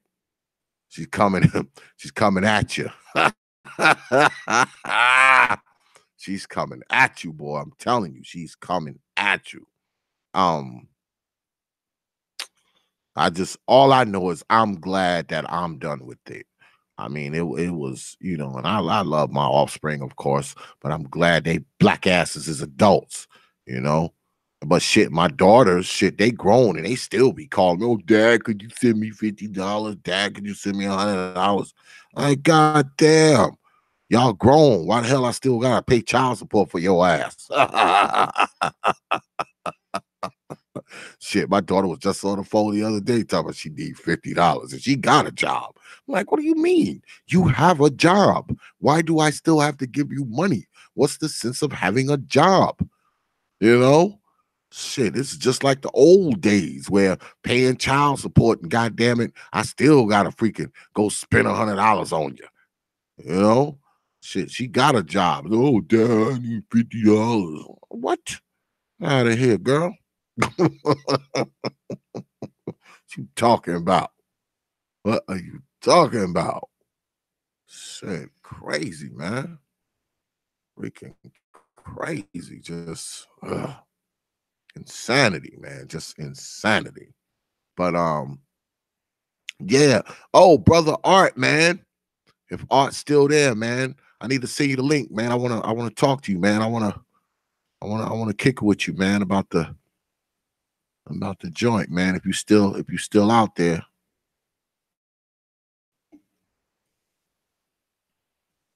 Let me see if brother Art's still out there. I'm gonna see the link, brother, if you still there. Being that my damn guest done stood me up. Hate when that happens.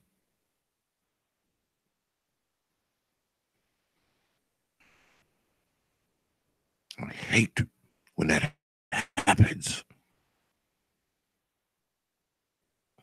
Let me see.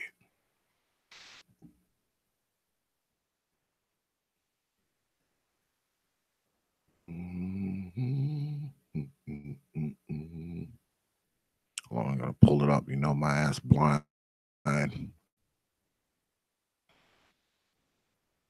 as hell. Oh, so I got my other pair of glasses right here. But y'all know I'm old. I know X old. Like a mile, man. Send my man a link. Being that goddamn. I don't know what happened, man. I was hoping I would be able to bring Brother Smith to y'all. He can hit y'all in the head, man, with some nuggets, man. You know? Hit y'all in the head with some nuggets. This child support thing. I didn't want y'all to have to listen to my black ass all night.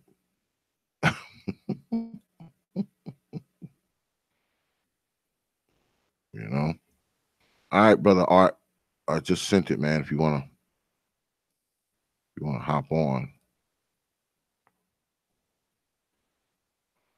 You know, let y'all listen to somebody who operates it from a professional level instead of just listening to me talk shit about my damn horrible experience.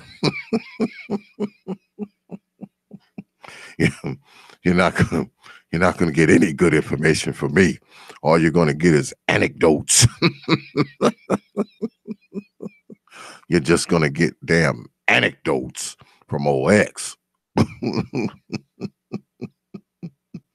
Yeah, and you see how this dude came in here talking this nonsense, and on the way out, he hits the thumb down. I know it was him. Right in here talking crazy. Just talking crazy for no reason. Just straight crazy. Like, man, really? Really? Out of here with that shit, man.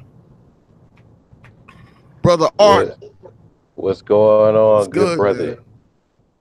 Same old, man. Up here running my mouth about child support. I was supposed to have the head of the League of Dads on here, Chris Smith, but I don't know what the hell happened to him, man. Stood my ass up. Sorry to hear that, fam. Yeah, man, I just spoke to him yesterday too, man. Maybe he forgot, because I know he owns his business. He owns like a flooring business or some shit. So maybe he working, I don't know, man. But yeah, Mr. Research got an extensive way to approach that, for the brothers.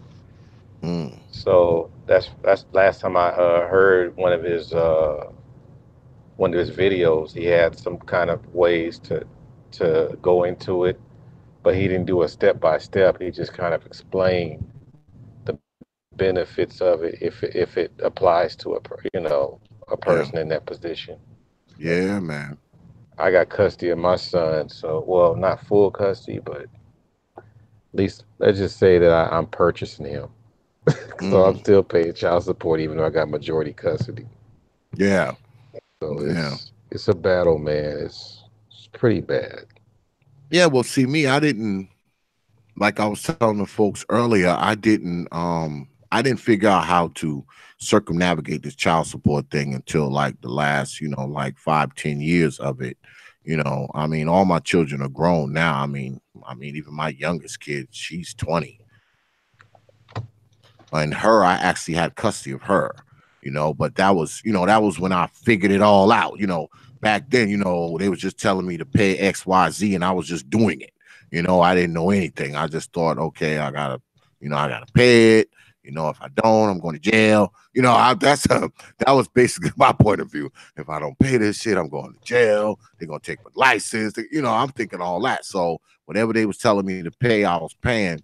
And then I start to figure out, I start doing some research and reading, and I learned that I could get it modified, as they grew, and all that kind of stuff. And then my youngest daughter, I ended up just getting custody of her, so it took me a while to figure it out, man. It took a while, but I finally got it. I finally caught on and figured out my rights,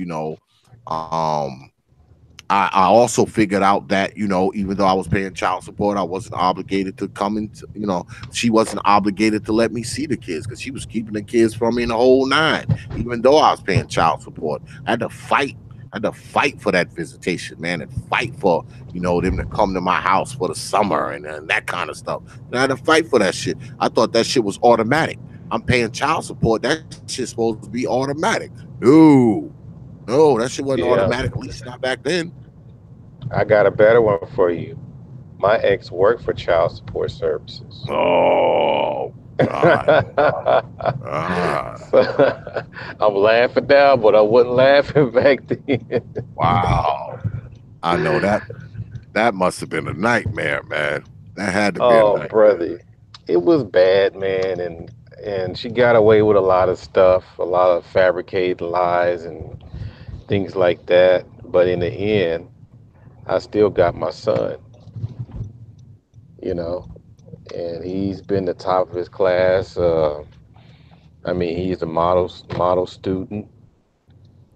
I mean that's, he's gonna be doing some things. Okay, not to say that I'm not disparaging single mothers, but the fact that dad is in the life, it's a big difference. Yeah, of course. He sees me he saw me going through some things, or whatever, but he also see me persevering. Yeah. Yeah. you know. So I mean, I went through some stuff, man. Matter of fact, it got to the point to where, yeah, I had to start asking people things, and then wind up with where she had to pay me back because she was, Wow. she got them to overcharge me. Mm. Because Yeah, she man. she was in the system. She knew the system, so she knew how to work it, right? Oh yeah, man. Oh yeah, because I remember before the divorce, she was telling me different stories about how she was dealing with people, but I never thought that I'd be one of them after the divorce. I'm like, wait a minute, didn't you just see this about somebody else? Not what.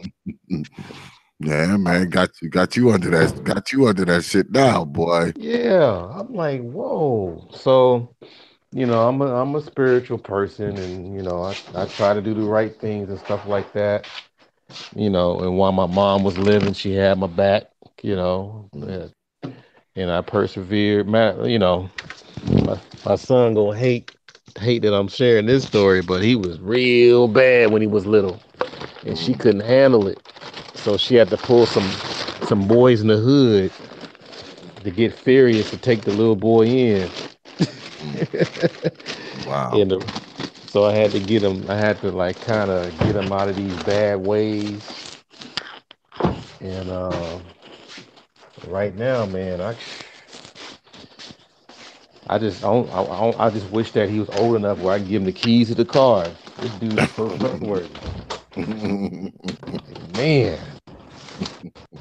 So I'm blessed, man. I'm really blessed to have a son that's at least he tries. He Yeah, tries to do things. And matter of fact, he had a ball game today, and just imagine how many boys don't have their father on the sidelines while they playing a game of sports.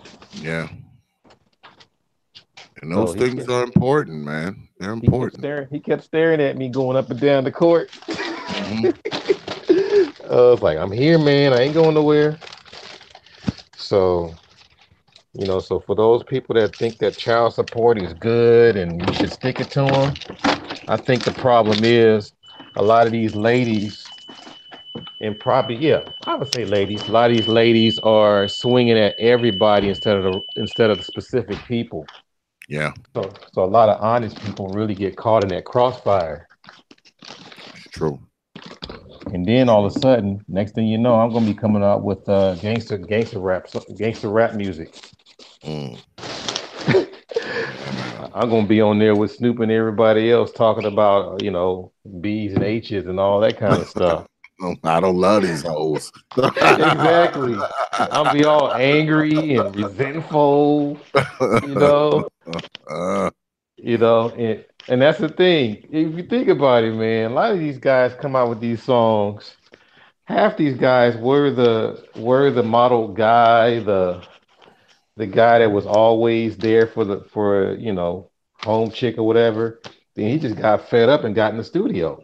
Yep, yep, You know, people don't understand that. They think they just resent these women from the jump. Like, no, these guys been hurt. yeah. So I yeah. would, Oh, go ahead, I, brother. I would say that a lot of them have been through, you know, some type of nonsense, and make some lash out. I would say a lot of them, probably the bulk of them, maybe not all of them, but the bulk of them. Yeah, yeah, man. Yeah, but I'm blessed, man, because I waited it out, and I followed people's advice. And I mean, don't get me wrong. I know people still scratching their head like, if you got majority custody, why you still got to pay child support?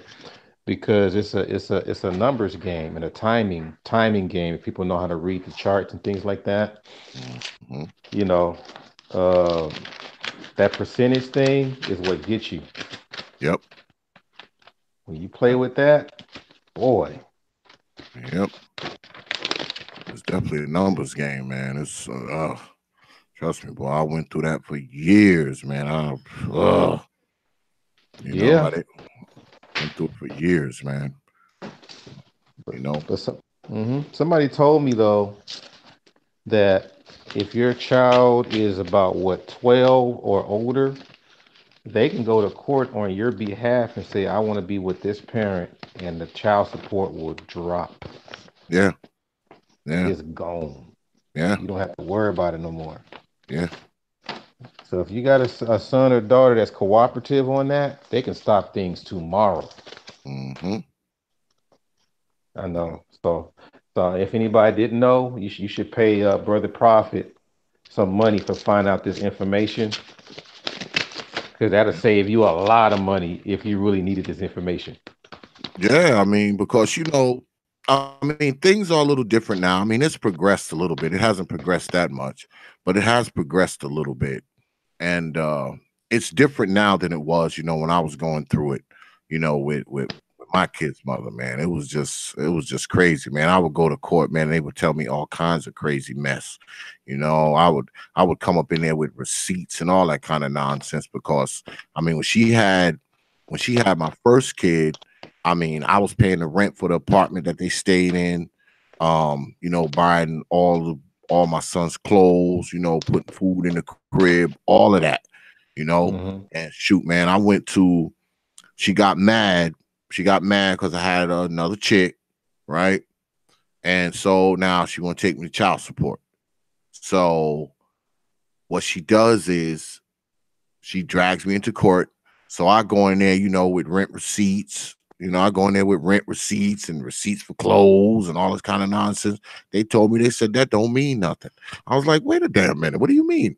I'm paying the rent on the house. I'm buying the clothes. I'm putting food up in there. You're trying to tell me this is nothing? And they were like, well, that's just a gift. That's gifts. Yeah, they got me And with that. I'm like, gifts? How the hell is this a gift? I'm paying the rent. So the kid to have a place to stay, and her ass got a place to stay too. She don't have to buy the kids clothes. I'm stocking the joint with food. I mean, the only thing she got to worry about is the lights. Everything else is covered. So Hmm. she's living pretty good. And they was like, doesn't mean nothing. It's like these are all gifts. I'm like, and I couldn't understand that, brother Art. I was like, what the hell are these white folks talking about? What are they talking Yeah, about? But yeah, it's what they say. It's what they yeah, say. man.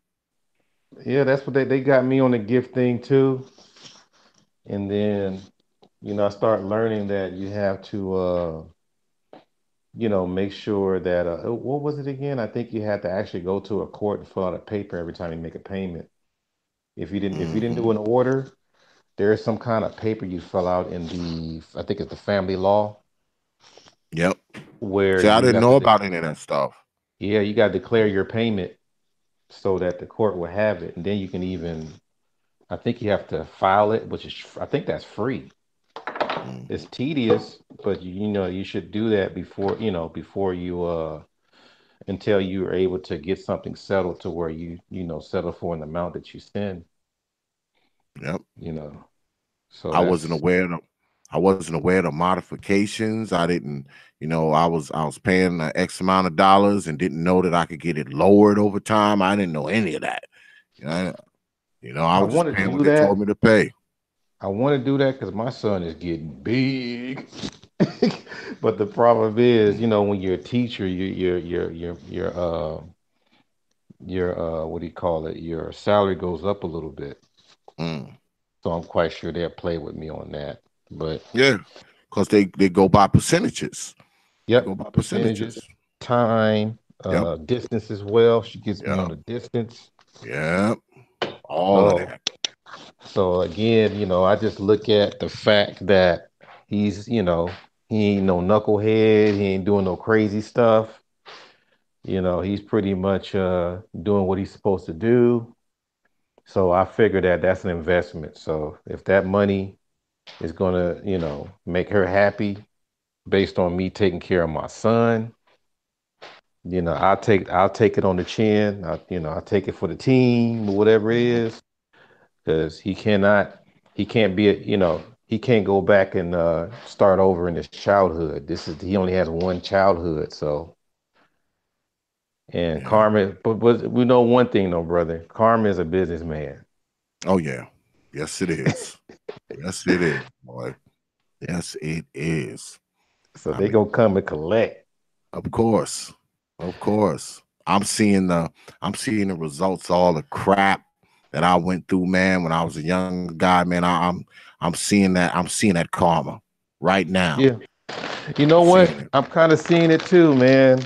And you know it's crazy. Even though I see it, you know, I'm not going to say Now, I ain't gonna do all that. Nope. But I just let it be what it is. Cause when it come to women, man, nature and time plays a cruel trick on them. So, as we move on as men, we usually get better. Unfortunately, it's not the case for women. They usually get worse. They get worse in looks, they get worse in how they operate, yeah, their lives, and shit just don't. Especially if there's somebody who's not necessarily taking care of business, and shit usually gets a little worse for them as yeah, we ascend, they descend. hmm Unfortunately, that's usually the yeah, case. yeah. My appeal to those particular women, just don't put themselves in a position to where they're getting dragged through the mud in life. Hmm. Just don't do it because someone got away with it, don't mean you can get away with it. It's true. Very You true. know, because I was on LMP's channel earlier, and we as men, our nature is physical, and their nature is spiritual or Hmm. inner or what have you. So they got to take care of that.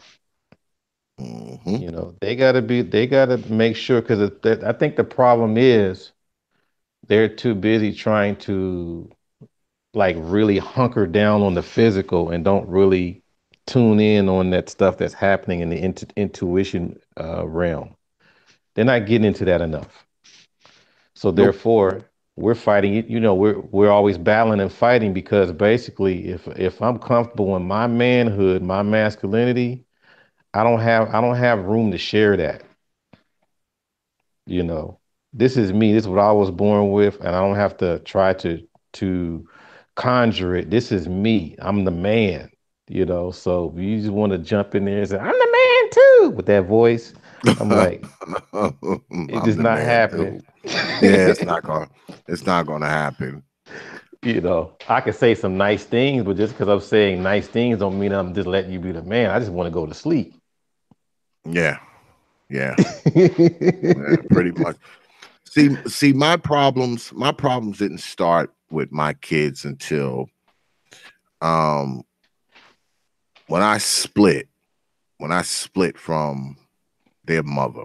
When I split, I mean the kids. She would let the kids come over for the weekend and all that. I would have them. Because I only worked during the week. I never worked on the weekends when I was a younger guy. And the kids would come. She'd even drop them off. I didn't have to go get them. She'd bring them right to the crib. And they'd be Hmm. with me. They'd be with me from Friday night all the way up to like Sunday night. It was all good. You know. I started catching problems when I start having um because when I first split with my ex, I didn't fuck with women at all, man. I stayed away from women for like a good 6, 7 months. I mean, I wasn't doing nothing. I wasn't trying to chase chicks or nothing. I was just about my money, trying to get right. I was thinking about my kids. I had got a place, so I was trying to outfit it so my kids could, come over, make sure they had little beds to sleep on and all that kind of stuff. And I wasn't even really dealing with women at all. And she could like show up anytime, with the kids, and it was never it was never nothing. But when she Hmm. came over there, boy, and that one time that she came in, she saw me come out the house with another chick, everything changed. Yeah, everything. That shit just changed immediately, man. It just immediately changed, like right from then, because it was fine. I mean, it was fine. I mean, she would drop the kids off and everything. Like, she had a bags packed and all that. It was like a ritual because I guess she could drop them off with me, and go do whatever the hell she was doing for the next 2, 3 days. But Hmm. boy, she came there, boy, and she saw me out on the porch, boy, with somebody else. Boy, the look on her face, boy. Yeah, man. You know what's And didn't funny? stay that Oh, go ahead, weekend, but brother. after that, yeah, she let the kids stay that weekend, but after that, everything Mm, changed. that Everything changed. intuition, man. The thing is, she honed in on your happiness. Yep. That's what it was. And Yep. I mean, I know exactly what you're talking about. And the thing is, how could he be happy without me? Yeah. Yeah. You know, not forgetting all the crap that you got that she put you through. She forgot all about that. Yeah. But Yeah. but the point is, you are happy without her. And Yep. I'm not sure if any women are out there to chat that can y'all explain why is that if you want to admit if you want to admit that being a fact They because ain't admitting that. They ain't because admitting that shit. I even seen my own mom get mad when my dad and my dad remarried. She was hot, Wow. you know. So I'm checking all that out, man. I'm like, but I know for sure though, man, it's a connection thing that basically that just kind of shows that now you're on your way of cutting that cord and they want to be included. They want to be, and it's like it's too late. You effed up, or things ain't working right, or whatever it is. Ain't coming back. Yeah. Just let it go. I Yeah. love, when my ex remarried, I was like, thank you. I Hmm. was Hmm. happy. Cause she kept Yeah, asking man. my son, what is my son? She kept asking my son, he got a girlfriend. What he doing? What she look like? Blah blah blah. But shoot, that dude kept her busy. I congratulated him. Hey man, good to see you. Yeah. Hey, good luck, brother. Yeah, man. Have fun. Man. Good luck. Shit, man. I was hoping that she had got another dude. Like, please. Yes. You know, I Woo. didn't care, man. I did not care about any of that. Just, let my babies come over on the weekend. I don't care what Mm-hmm. you do. Just let the babies come over Mm-hmm. Friday, Saturday, Sunday. Whatever you do, Mm-hmm. go ahead and do it. Just go ahead and do it. Yeah. Go ahead and do it, man. Yeah. That's when I'm telling you, that's when I had problems, man. And then, because it was me and my brother at the time, because my brother had a condo, right? He had like Mm-hmm. a huge condo. And see, he ended up giving me the condo because he got married. He got married and moved in with, his wife. They got a Right. house together. So I had the condo to myself. So being that I had the condo to myself, I was, rigging it up, so my babies would have somewhere to sleep and all that kind of stuff. And I stayed, like I said, I stayed away from women for like a good 7 months, man. I wasn't dealing with nobody. And then, she starts seeing me with women when she come around. And after about a year or two, I started hanging out with my now wife. I started Mm-hmm. hanging out with her. And that's when she really started bugging out because, see, my now wife was really, doing, she's a very progressive woman. When I met her, she owned her own beauty salon and, that kind of stuff. So, she had money and all this kind of stuff. So, she definitely hated me after that, because she was, she, she would see me, she would see me posted up sometimes in front of and this was my girl. And, she had this beauty salon, that she owned and all that kind of stuff. And we eventually got married. I ended up marrying her. And, Oh wow. oh man, after that, man, forget about it. Man, I would go 6, 7, 8 months without seeing my kids, man. I actually had to go to court. Okay. I had to go to court to see them. Yeah, I had to go to court. Oh. Because, boy, she wasn't trying to, we got married. Because when we got married, I got rid of my condo and, we got a house together. So, Mm-hmm. shit, man. I had been living in that house for almost 2 years before my kids was ever over there. I Wow, mean, brother. it was crazy, man. It was crazy. Yeah. I was pretty chubby after my divorce. And I had to really come to the realization if you're gonna make room for somebody in your life, you gotta prepare yourself.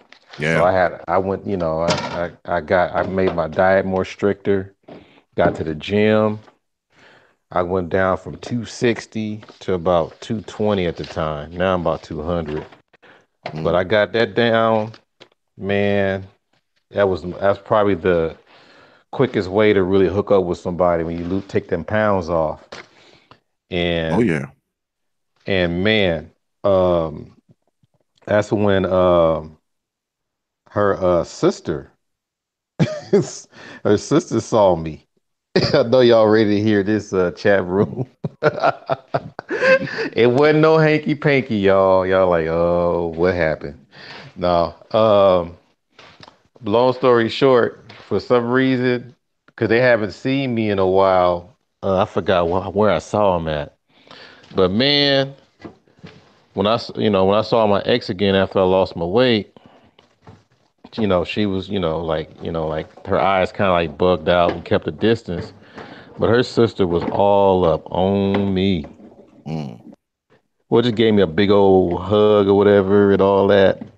And I already knew how my ex is when, as far as the sisters being extra nice to me, she's kind of possessive. So, but on top of that, I was, the dating game was a lot easier. And Mm-hmm.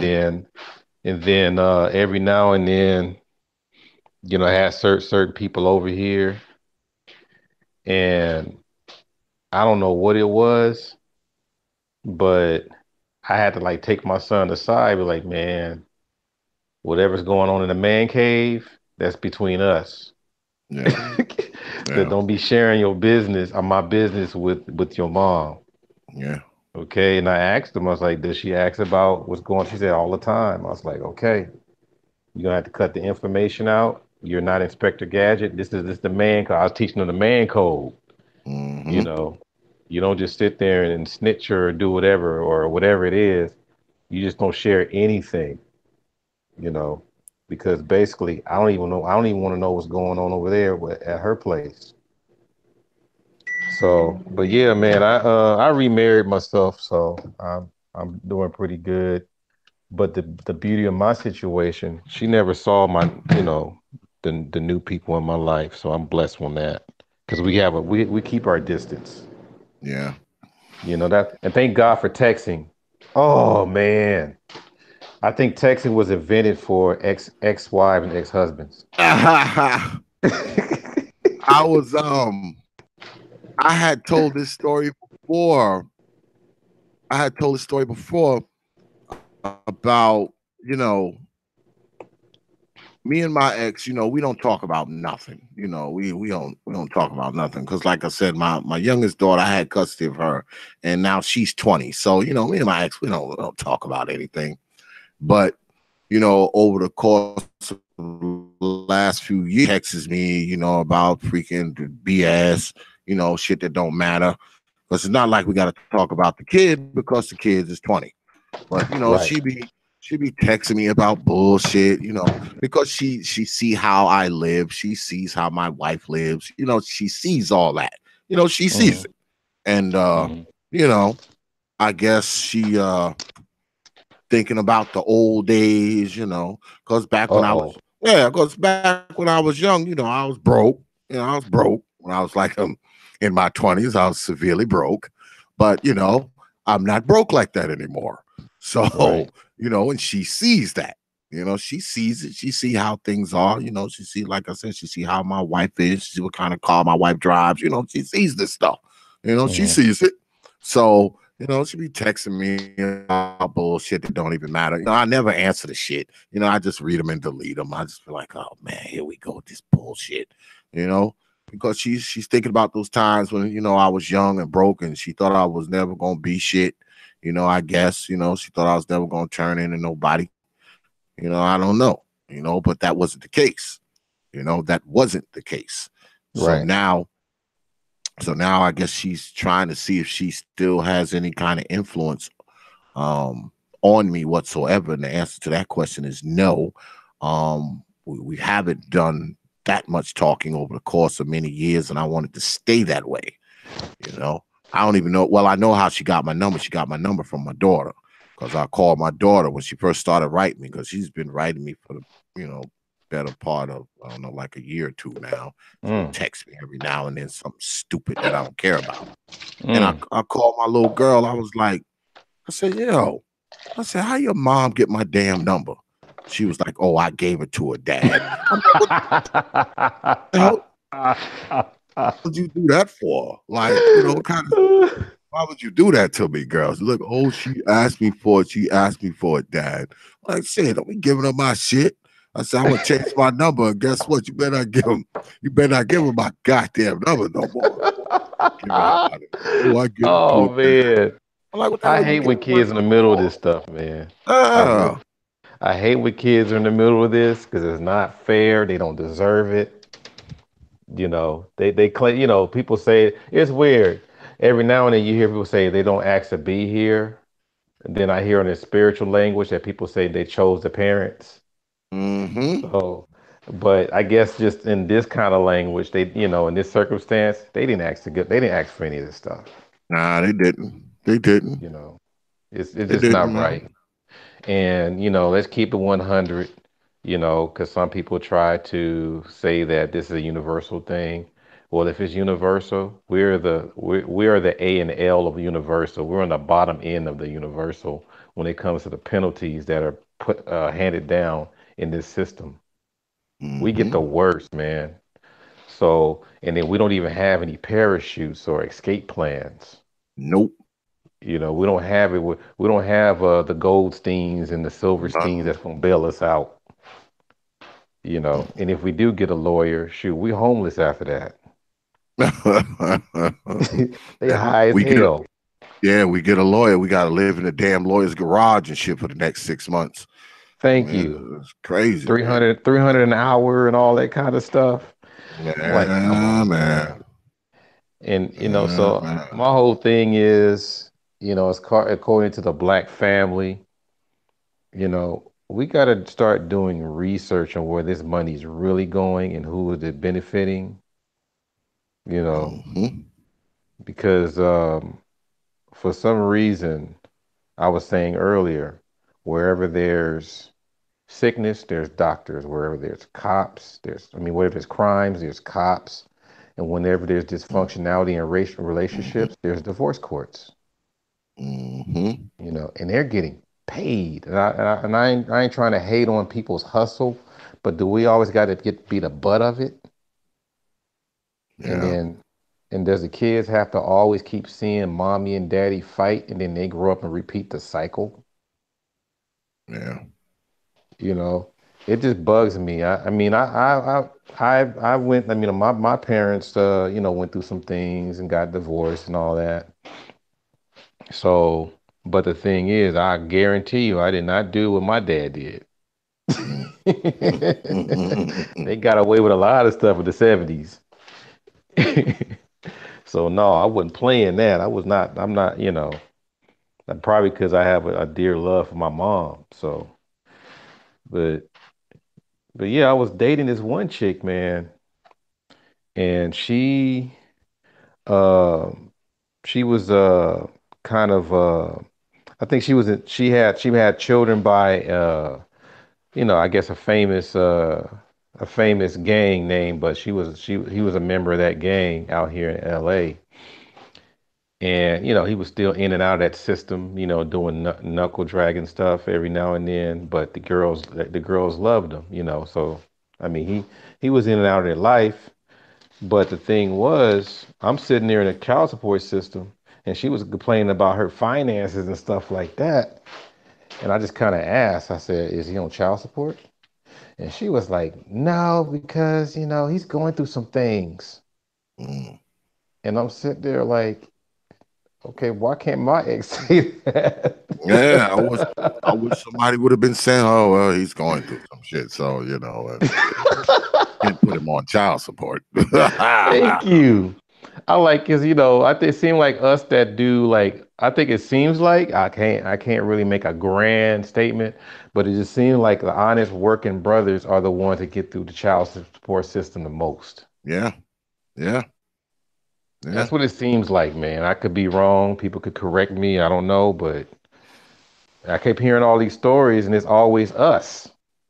Yeah, well, this is usually the thing. I mean, because if a brother got, you know, a brother got some resources, he's got a decent job, and I was talking about this earlier on here that, they'll drag you through the system, but meanwhile, the brother who live in his grandmom's attic, hasn't worked ever, has no kind of money, no kind of resources. They don't even bother him, and they leave him alone. They don't bother him at all. And he's the one with the multiple baby mothers. Yeah. Yep. He's Usually the we one with get the most raked through the kids. coals by just one mom. Yep. He's If the you one think with the about it. most kids. Yeah, the one with the most kids don't have to pay child support on Exactly. on average. Isn't that weird? But that's not being addressed. Exactly. Yeah. Yeah. He got 15 baby mamas, right? He's never Mm-hmm. worked a day in his damn life, Mm-hmm. right? He's got some other chick out there, she's gonna be baby mama number 16, and he'll never enter a child support court. And he's still at home playing Madden. Yeah, He's he's still at still home playing Call of Duty, you Call of know, Duty. yelling upstairs from the basement, "Mom, we out of cereal." He's still doing that shit, and and we he'll never enter a child support court, man. and we wondering and we wondering like, man, how come these guys got so much energy to put it down in the bedroom? You Mhm. ain't working, fool. Exactly. You ain't Exactly. work. You ain't tired. You got Exactly. energy. Got energy all the time. They sleep all day, come out at night. They ain't doing shit. They ain't got no job or nothing. So, they got plenty of energy to impregnate 25 women. They Yeah. got plenty of energy to do all that. Dude who Yeah. work, So dude who working hard, shit, he can't impregnate 25 people all at once. You yeah, know? it's a repeated cycle, man. And you know what? Somebody told me this. I love listening to older brothers. They said a lot of dudes were doing that during Vietnam. A lot of guys were doing that bullshit during Vietnam. While these guys are away, like fighting and all that kind of stuff, a lot of these dudes were just going up in these places and taking advantage of the sisters and Yeah, leaving them behind. yeah, yeah, I was like, damn, yeah, you man. know. So even these dudes are dead, in Vietnam, these women are stuck with all these guys' children, Hmm. That's and then at the same time, the real husband is somewhere fighting. Yep. That's what happened to one of my uncles, Shoot. you He know. happened, he happened to come back home and he just see these strange looking babies home. Yeah, like wait a minute, I'm dark skinned. How come well, how Yeah. come his hair texture is different? You You know. know? So I'm just sitting there like since my second marriage, I'm just trying to make sure I do things right, you know, make sure I put the right energies in there, you know, and even try to help people. That's another thing too. We just got to help people to make sure this stuff don't happen again instead of saying, "Hey man, that's all you." Just do like no, if you need some assistance or whatever, don't hesitate to ask or put something out there to make people understand what you're going through. But at the same time, you got to be careful on who you share your information with too, your pertinent information, because somebody could use that against you. And I Yeah. hear that on the chats too. Some people make fun of you just because you went through the child support system. Yeah.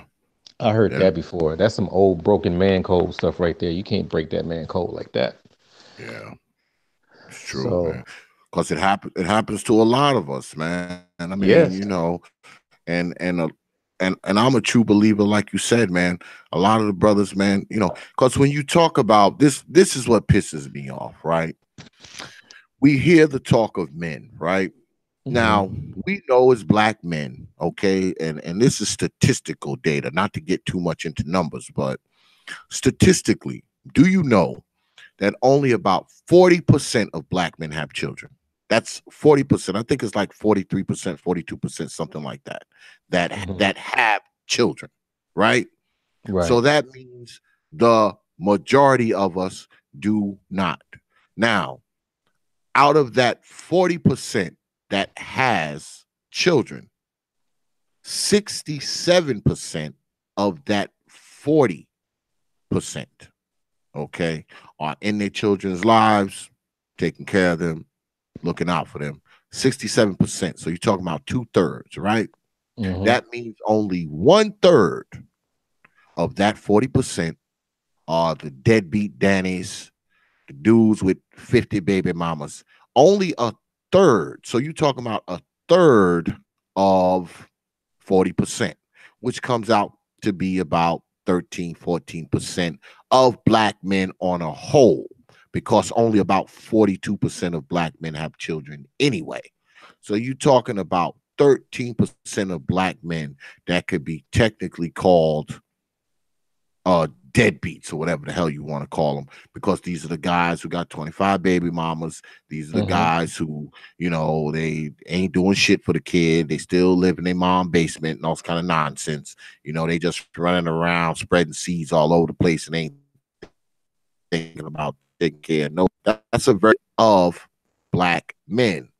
But people Mm-hmm. will have you believe that it's most of us. It's all of us. It can't be most of us, all of us, because 60% of us don't even have children at all.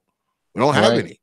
So Right. it's definitely not most of us. All right. Right. But that's what people will have you believe. Because whenever you speak of deadbeat dad, everybody always gets this image of some black man in their head, like automatically.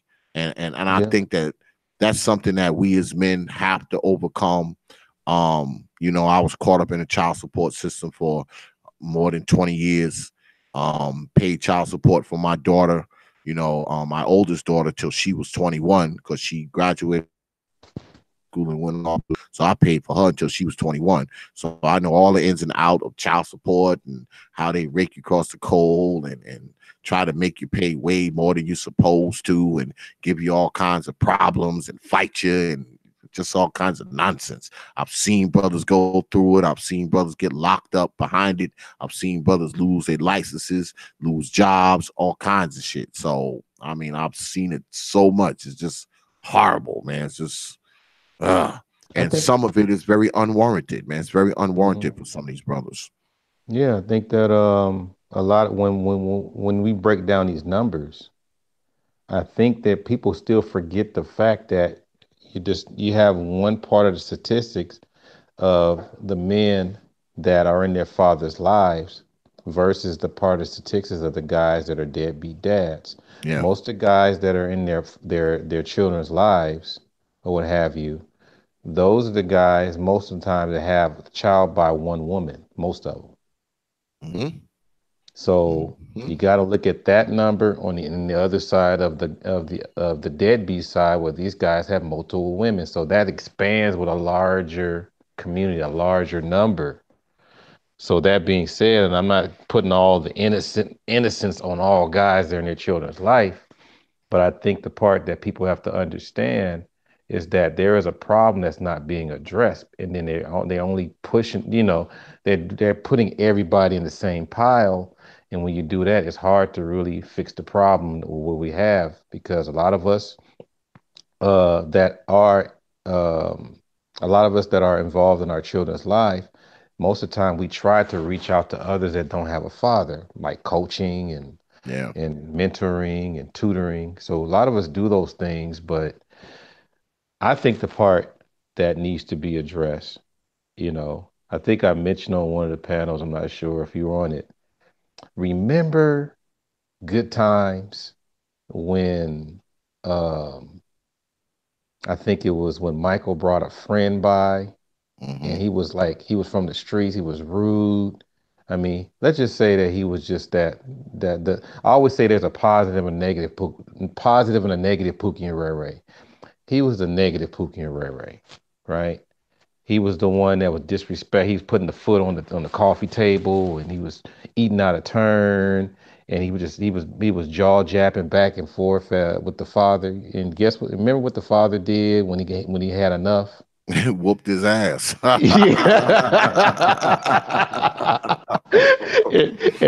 dog, remember when the door was closed, you could hear like smash, smash, and they were making faces like, oh shit. Whooped his ass. That's how they were dealt with back in the day. Yeah, yeah, But after 85, don't you touch my little Ray Ray. Don't yeah. you? That's it. Because there were some dudes that were putting hands on these guys to make sure you straighten up. We weren't abusing you, but we were gonna make a man out of you. Yeah. We can't touch him, and all of a sudden, he's giving you a bunch of children. Yep. I hope you're Yep. happy with that. Yep. Because we I do hope you're try to happy. come in. Yeah, we do try to handle these dudes, but it's too many women coming up in front of us saying, "Don't you touch my baby." Dude about 6'5". Don't you touch my baby. Mm-hmm. You Now know, he got 35 baby mamas. and he Goddamn it, locked man. up.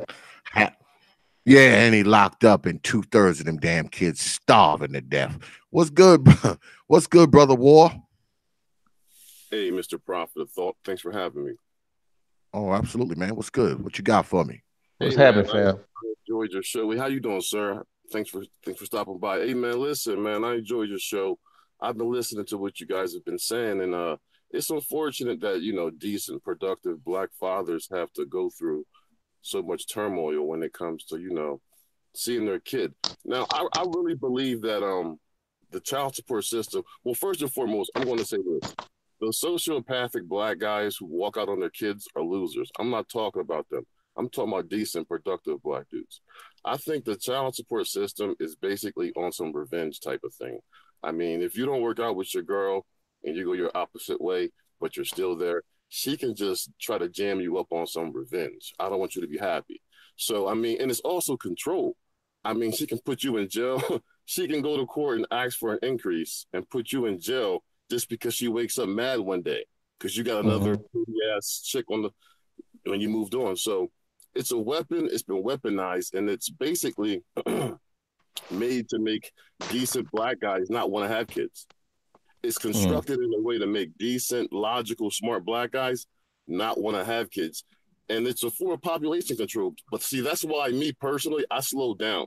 I'm not running through all the chicks I used to run through, man. I don't got no kids. I slowed down. I'm more careful. I'm more careful in the kind of chicks I talk to now. I kind of see what their personality is like because I'm a sucker for a big booty and hips. But I'm moving beyond that now. Like, she got to have a mind. She got to have something about her that I can deal with after sex. You know what I mean? So, yeah, man, hearing these dudes talk about this child support thing, woke me up as a young Black man. So I slow down, take my time, and I make sure that the chick is going to be for me. Yeah, brother. Yeah, because it's interesting you touched on that. Is because they were doing a study across the board where the younger generation is just not having children. I wonder why. Yeah. I mean, they see what we're going through, so they're like, shit, I ain't going through that, you know? So, and then, a lot of these younger dudes are really trying to be productive, but it's just kind of hard to see them. I'm quite sure it's hard for them to see themselves going through the same things that we're going through, the stuff that you work hard for, getting taken away from you just because she's mad. Yeah.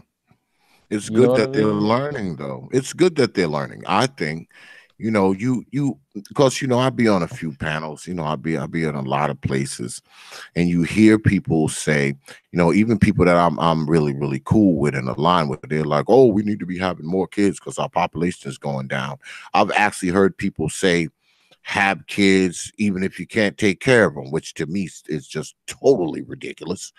Yeah. And yeah, I mean, I always say just having kids, that's what we've been doing. Isn't that what Yeah. we've been doing? Just having them? That's why we have so much poverty and despair and ghettos and shit like that, because Yep. we have a big section of the population just having kids. Having Yep. kids that they can't afford, having kids that they can't provide for, having kids that their father is dead on dope, in prison or living on the other side of the world. we've already tried that. So with the population going down, I don't think that's necessarily a bad thing. Now I know I'll get some blowback on that. I don't give a shit because people will, because people will say, oh, well, we're going to die out. No, the hell we're not. It's 45 million of us. It'll take a long time for us to die out. And there's not enough of us not having children for that to happen anyway. It's just not enough. It's not like everybody is going out tomorrow and getting sterilized, right? Yeah. So, I mean, when people talk that, oh, we're going to die out shit. What do you mean? 5,000 years from now? Y'all talk about that shit like it's going to be tomorrow. We all going to die out tomorrow. I doubt that. I seriously doubt it. I don't even think I'm going to live to see that. Yeah, I'm not going to live to see where there's only like 1,000 black people in America. Like, come on, man, knock it off. Knock it off. Knock it off. You got to be careful with your seed. I think a lot of brothers on these panels say this. You got to really be careful with your seed and be very selective, because let's keep it real. The divorce courts stay in business when you're reckless. The prison systems are filled up because you were reckless when you had these children and you're not around to teach them all the fundamentals they need to know before they go out into the system, into the world. So therefore, they're waiting for them. I mean, that's that free labor in prison. I mean, matter of fact, let's keep it 100, you guys.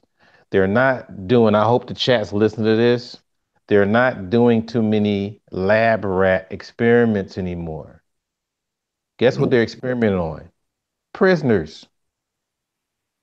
All kinds of medicine, all kinds of different experiments on prisoners. I've been told that from people, and this got to my attention when I was told by people that were locked up from different different states. They didn't even know each other. They told me the same story. They had cellmates that they brought back. They took them out in the middle of the night and brought them back, and these guys were asleep like almost 3 days straight without even waking up. Wow. Okay. So what are they doing to these people? You got organ harvesting. I mean, it's a lot of stuff that people are not. See, people are worried about getting done in the butt when you get locked up. That's something, but it's another thing when you are being, you're being their lab rat.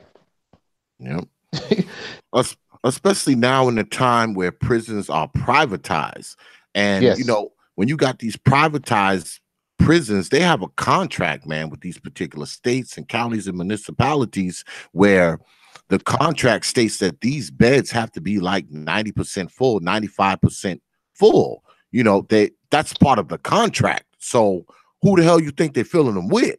Who you think they have to keep these beds full? That's why when you hear people talk about prison reform, man, and stuff like that, I'm like, wait a minute. We got a lot of these privatized prisons who done sign contracts, with these states and these municipalities, and that contract states that you have to keep these beds 95% filled. So why would they not keep them filled? Because if they don't fill these beds of these privatized prisons, they are in breach of said contract, and I'm sure they would suffer some penalties for breach of said contract. So why would they want to make it so less people, they're under contract to keep X amount of people in these jails? So it just doesn't seem to make sense that they would make it so less people are going. I mean, I don't get that. I don't understand it.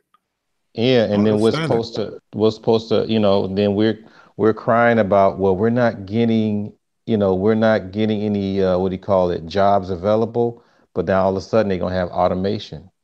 So that's supposed to please us, but come on now, Victoria's Secret, they're making their clothes in prison. I mean, what other different company? I think it was help me out here. I know that for sure. You have Whole Foods. They're getting their products done in prison. Starbucks, thank you. Coca-Cola. Yes. General Mills. Yep, General Mills. I mean, quite a few, man. A lot of office furniture gets made in prison. Many of firemen uniforms, policemen uniforms, sheriff uniforms, many of those things get made in prison. I mean, there's so much stuff being made in prison, man. I mean, you have no idea. Prison is part of the economy, man. It's part of the Yeah, economy in this country. It's part of yeah. it. And here's the thing. These are the guys that we ignored. We said, "Oh, this dude he ain't gonna be nothing." Yeah. So all of a sudden, he's he's doing free labor, caught in a Mhm. system. I sat in some jury, man, it's I I it's very depressing, but you gotta do it. The jury duties.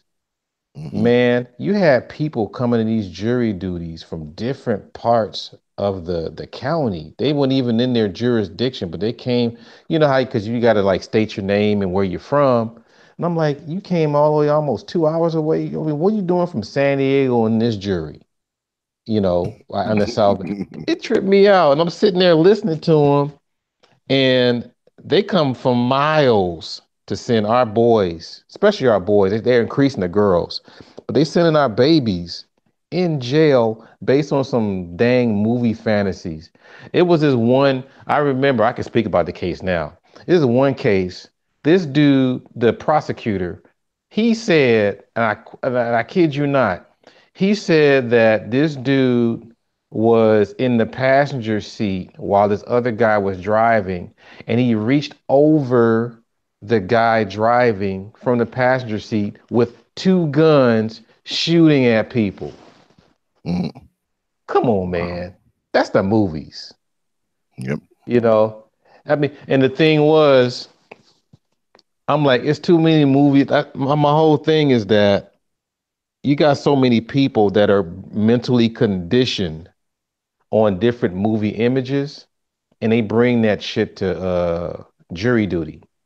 So you can Yep. come up with all kinds of lies and fabrications.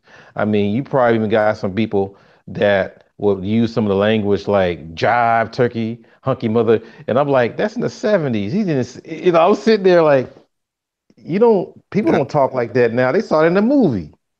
Mhm.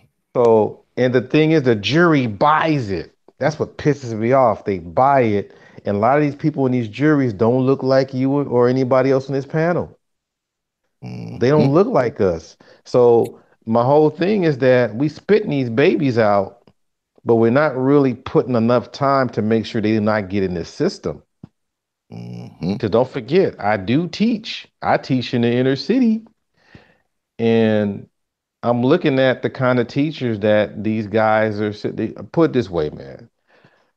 I think out here, we got 187 days with our children in our schools unsupervised. Wow. These classrooms are closed sometime. Nobody really sees what these teachers are talking about, or even try to monitor if these teachers are teaching these kids the right thing. Mhm. So when it comes for them to know things to stay out of the system, good luck, because they're not. Most of the time, and guess what? The teachers blame the kids. Oh, it's not my fault that they don't have all the intelligence, and blah blah blah. So I mean, I can go on and on, man, but my whole thing is that you got to be responsible when you have these kids in this world because yeah, we got some of our Pookies and Ray Rays selling drugs, but if you look at the work ethic behind selling the drugs, he could have been a fucking pharmacist and making real money. Yeah. People don't understand. It's like the stuff that you're doing in the crime world, if you would have took the time and recognized, see what he did is he made his own profession. He made it Mhm. himself. But if you were the parent that put him in the right position, he would have been way out there to where he would have bought you a new house. Yeah, to be an entrepreneur. Thank Some you. type of entrepreneur. Thank you. So that's where I'm going with. I'm like, so everyone that I can help, because I can't reach everybody, but whoever I can reach, I got you. But if Yeah. I can't reach you, I just throw you a lifesaver and hope that you grab Hey, it. hey, Mr. Prophet of Thought, I wanted to touch Go on ahead. quick Go ahead, things. brother. Hey, you mentioned private prisons, and that was something I wanted to address. There's ways that the black guys that this affects, they can lobby their state to basically remove all private prisons. I'm like the kind of guy, I'm about solutions, you know what I mean? So I think that, you know, a collective body of Black guys who this affects, because I've never been to jail or been involved in criminal activity, those Black guys have to organize within their state because it affects them to put pressure on their governor to remove these private prisons. I mean, I'm about, you know, being proactive and tackling solutions and making sure that, you know, my rights aren't being violated and nobody's taking advantage of me. So the Black guys that are dealing with that type of stuff, as far as, you know, going to jail and having those problems with private prisons, they can organize amongst themselves and tackle that. And that's going to require determination, focus, and having that ability to, you know, see things all the way through. The other thing I wanted to touch on was the schooling thing, man. Like, in my opinion, schooling starts at home. I mean, my parents, you know, made sure I could read and write. I mean, you can, listen, in my opinion, you can send your kid to the school, all right? Don't depend on the school to teach them their history. The school is going to teach them math, reading, writing, and arithmetic. You know, I mean, math is universal. Science is universal. You can't manipulate science. I mean, you can't manipulate math. 1 + 1 = 2. But you can manipulate history. So I think the parents are responsible to make sure their kids enter, you know, the 3rd grade, being able to keep up with the class. So that's going to fall on the responsibility of the parents and the family. And as far as, you know, Black guys selling drugs, look, man, the drug epidemic has destroyed Black America. It has destroyed Black families. And these Black guys that put themselves in those positions, as far as, you know, being locked up and stuff like that, a lot of us just make bad decisions because we didn't have fathers in our lives. And it's because, hey, the mother didn't pick a good father. And it may not be the kid's fault. At the end of the day, we all got to be responsible once we turn 18 and look ourselves in the mirror and say, what do I got to do to make myself a better man? And I just don't like, you know, sitting around talking about the problems and as men and not strategizing solutions on how to tackle it. If it's the privatized prisons, all right, let's organize lobby groups. The Black guys that are affected by that, organize a lobby group, put pressure on your Congress in your state or your governor in your state to get rid of these privatized prisons. I mean, don't just sit here and dwell on it. If it's a child support issue or if it's the way the child support, you know, system works, get a bunch of, you know, single fathers who are concerned, organize them, and lobby your state to change whatever laws as far as child support is. I think as men, we got to move beyond this, you know, getting together and just talking about what's being done wrong, and also have a solution-oriented mentality where we can have our own think tanks and think of ways to counter this stuff, because I don't want my son or my future kids complaining about this same shit 30 years from now. So, yeah, I don't want to be too long-winded. Wouldn't that suck? One of the biggest private prisons that I know of is Core Civic. They actually used to be Correction Corporation of America. I think they are the biggest one right now. And they have a lobby, you know, they have lobbyists and all that kind of stuff. I mean, they up in Washington, D.C. lobbying, you know, lobbying congressmen, lobbying senators. I mean, they have a lobby. It's probably one of the bigger lobbies in Washington at this point because there is money. As far as the child support thing goes, though, I don't believe that you can tackle child support from a local level. Why? Because even though it's they have a federal office, the Office of Child Support Enforcement, which is a federal office, these statutes and laws are enforced by the local jurisdiction. But the laws are not going to change until they tackled on that federal level. Then it can be enforced at the state level, if y'all understand what I'm saying, because the laws are on the books, okay, because they come out of the Office of Child Support Enforcement. That's a federal, okay, that's a federal office. But those laws are enforced by the local municipality, the state, the county, the whoever. So it'll be almost impossible to try to fight it at the state level, because what you're going to have to do is first attack it federally, and hopefully these states, towns, and municipalities adapt, or adopt these policies that have been passed down from, the federal level. Because I agree with you. I mean, I think that a lot could be done. I wish I knew more. I mean, like I've been telling everybody all night, all my kids, they're adults now, so I wish I knew more. I wish I knew more, man, 10, 15 years ago. I probably could have saved myself a lot of money, a lot of heartache, a lot of problems, a lot of headaches, and a lot of damn ulcers.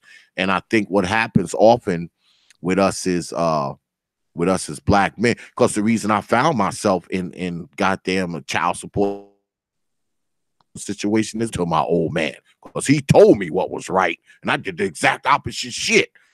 So that's what caused me to be where I was, by not listening to my old man. What he was telling me, I was making sure I was doing the exact opposite of that shit. So we need what I think a lot of young brothers need now. Okay. I think a lot of young brothers need to focus on building themselves as opposed to focusing on getting the next piece of ass. I mean, you are a brother who said, you don't have any children. And I told you that I've been on panels where people say, we need to have more kids and all this kind of the foolishness. Okay. Even if we can't take care of them, which is foolishness to the 10th power.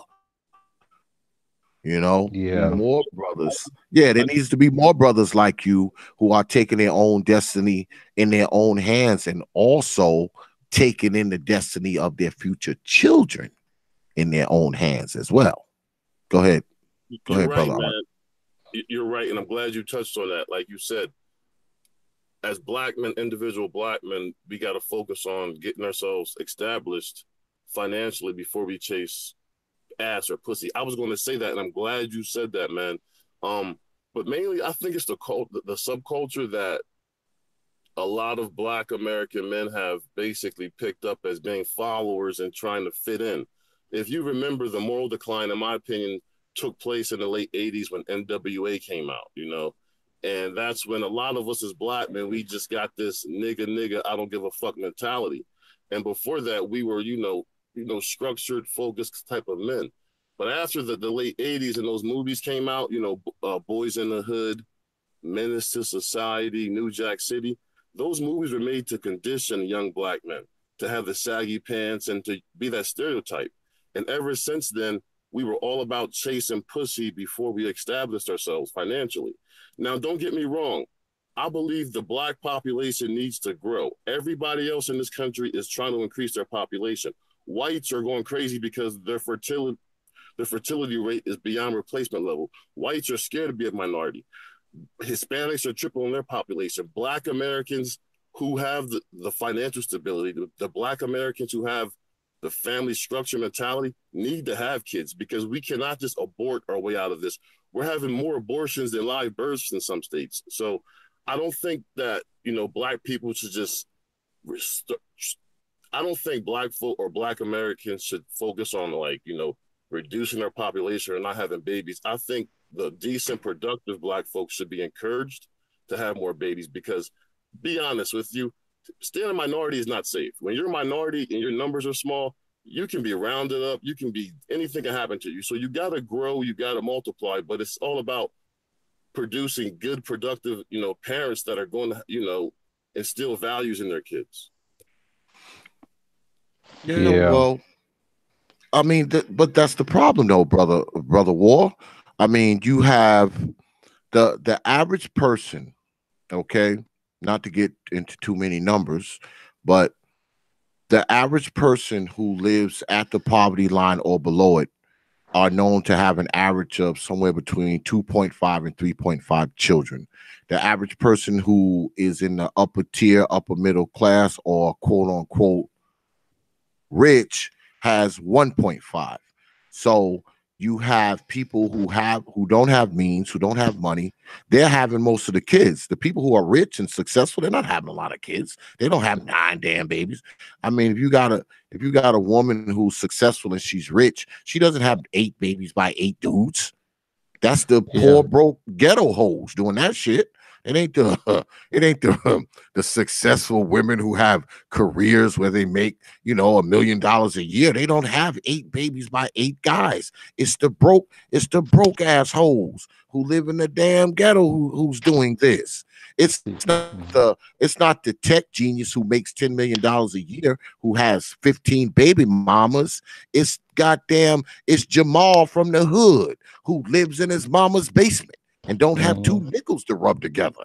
He's the guy that's got 15 baby mamas. I mean, that's where the problems are, man, in black society. The people who have the means, the people who have the finances and the money and the structure and the stability to have children, they're not having as many. Now, people will say, oh, you can have money and still be a bad parent. Well, you know what I say? I'd rather have freaking the damn tech nerd who has a wife, okay, and he makes $10 million a year. I'd rather see him and his wife with seven kids as opposed to seeing bum Quisha down in the projects with seven kids by seven dudes. I'm willing to take that bet. Yeah, I'm willing to take that bet. All right. Because see, sometimes, man, we get disillusioned sometimes, man. We think all black people are great black people. All black people are suitable black people. And that's just not true. Like I said, I mean, I've heard people tell me, oh, just because you have money doesn't mean you're a good parent. Just because you're in poverty don't mean you're a bad parent. No, that's not what I'm saying. What I'm saying is I'd rather the tech nerd who makes $10 million a year, him and his wife have seven black kids, as opposed to bum Quisha having seven kids in the damn projects by seven Yeah. guys. I'm willing Yeah. to take that bet. I mean, come Yeah. on now. Yeah, the I would like government. to add. Oh, go ahead, brother. I'm sorry. The government is incentivizing them though, and it's like I feel the same way you do, man. I'd rather Steve Urkel, the guy with the engineering degree, have eight different kids. But see, man, for the past 30 years, the government has been given an incentive for these below intelligent black folks to breed faster than the educated black folks. So black Americans are going to be Agreed. in a position in which we're going to be swamped with more dumb black folks than smart ones. So we got to either encourage them Boy, with the you know smart ones. you gonna catch hell for saying that. But But it's I the actually truth, man. I actually agree with you to a degree. So, I agree with you, man. so it's like, I mean, if we're going to maintain a productive population here in America as Black Americans, we're going to have to basically deal with Bonquisha and little Juju creating babies at the Little same Judy, time. that's a new one. We Okay. got to shame the hell out of them. We got to shame Bonquisha when she's yelling at her kid in the supermarket. You got to shame them. You got to make them feel embarrassed about them. You got to make them feel like I'm a bad mother. When you can shame people as far as their parenting, they will turn around and change because you can't stop them from having those babies. The government is giving them an incentive to. I mean, usually, look, Darwinism would take effect. When you don't pick a good husband, you don't eat. But the government said, listen, Bonquisha, you don't got to pick a good man. We're still going to give you free housing, Section 8. We're still They going to still give eat. you, you're still going to eat. So it's like she has no incentive to pick Steve Urkel.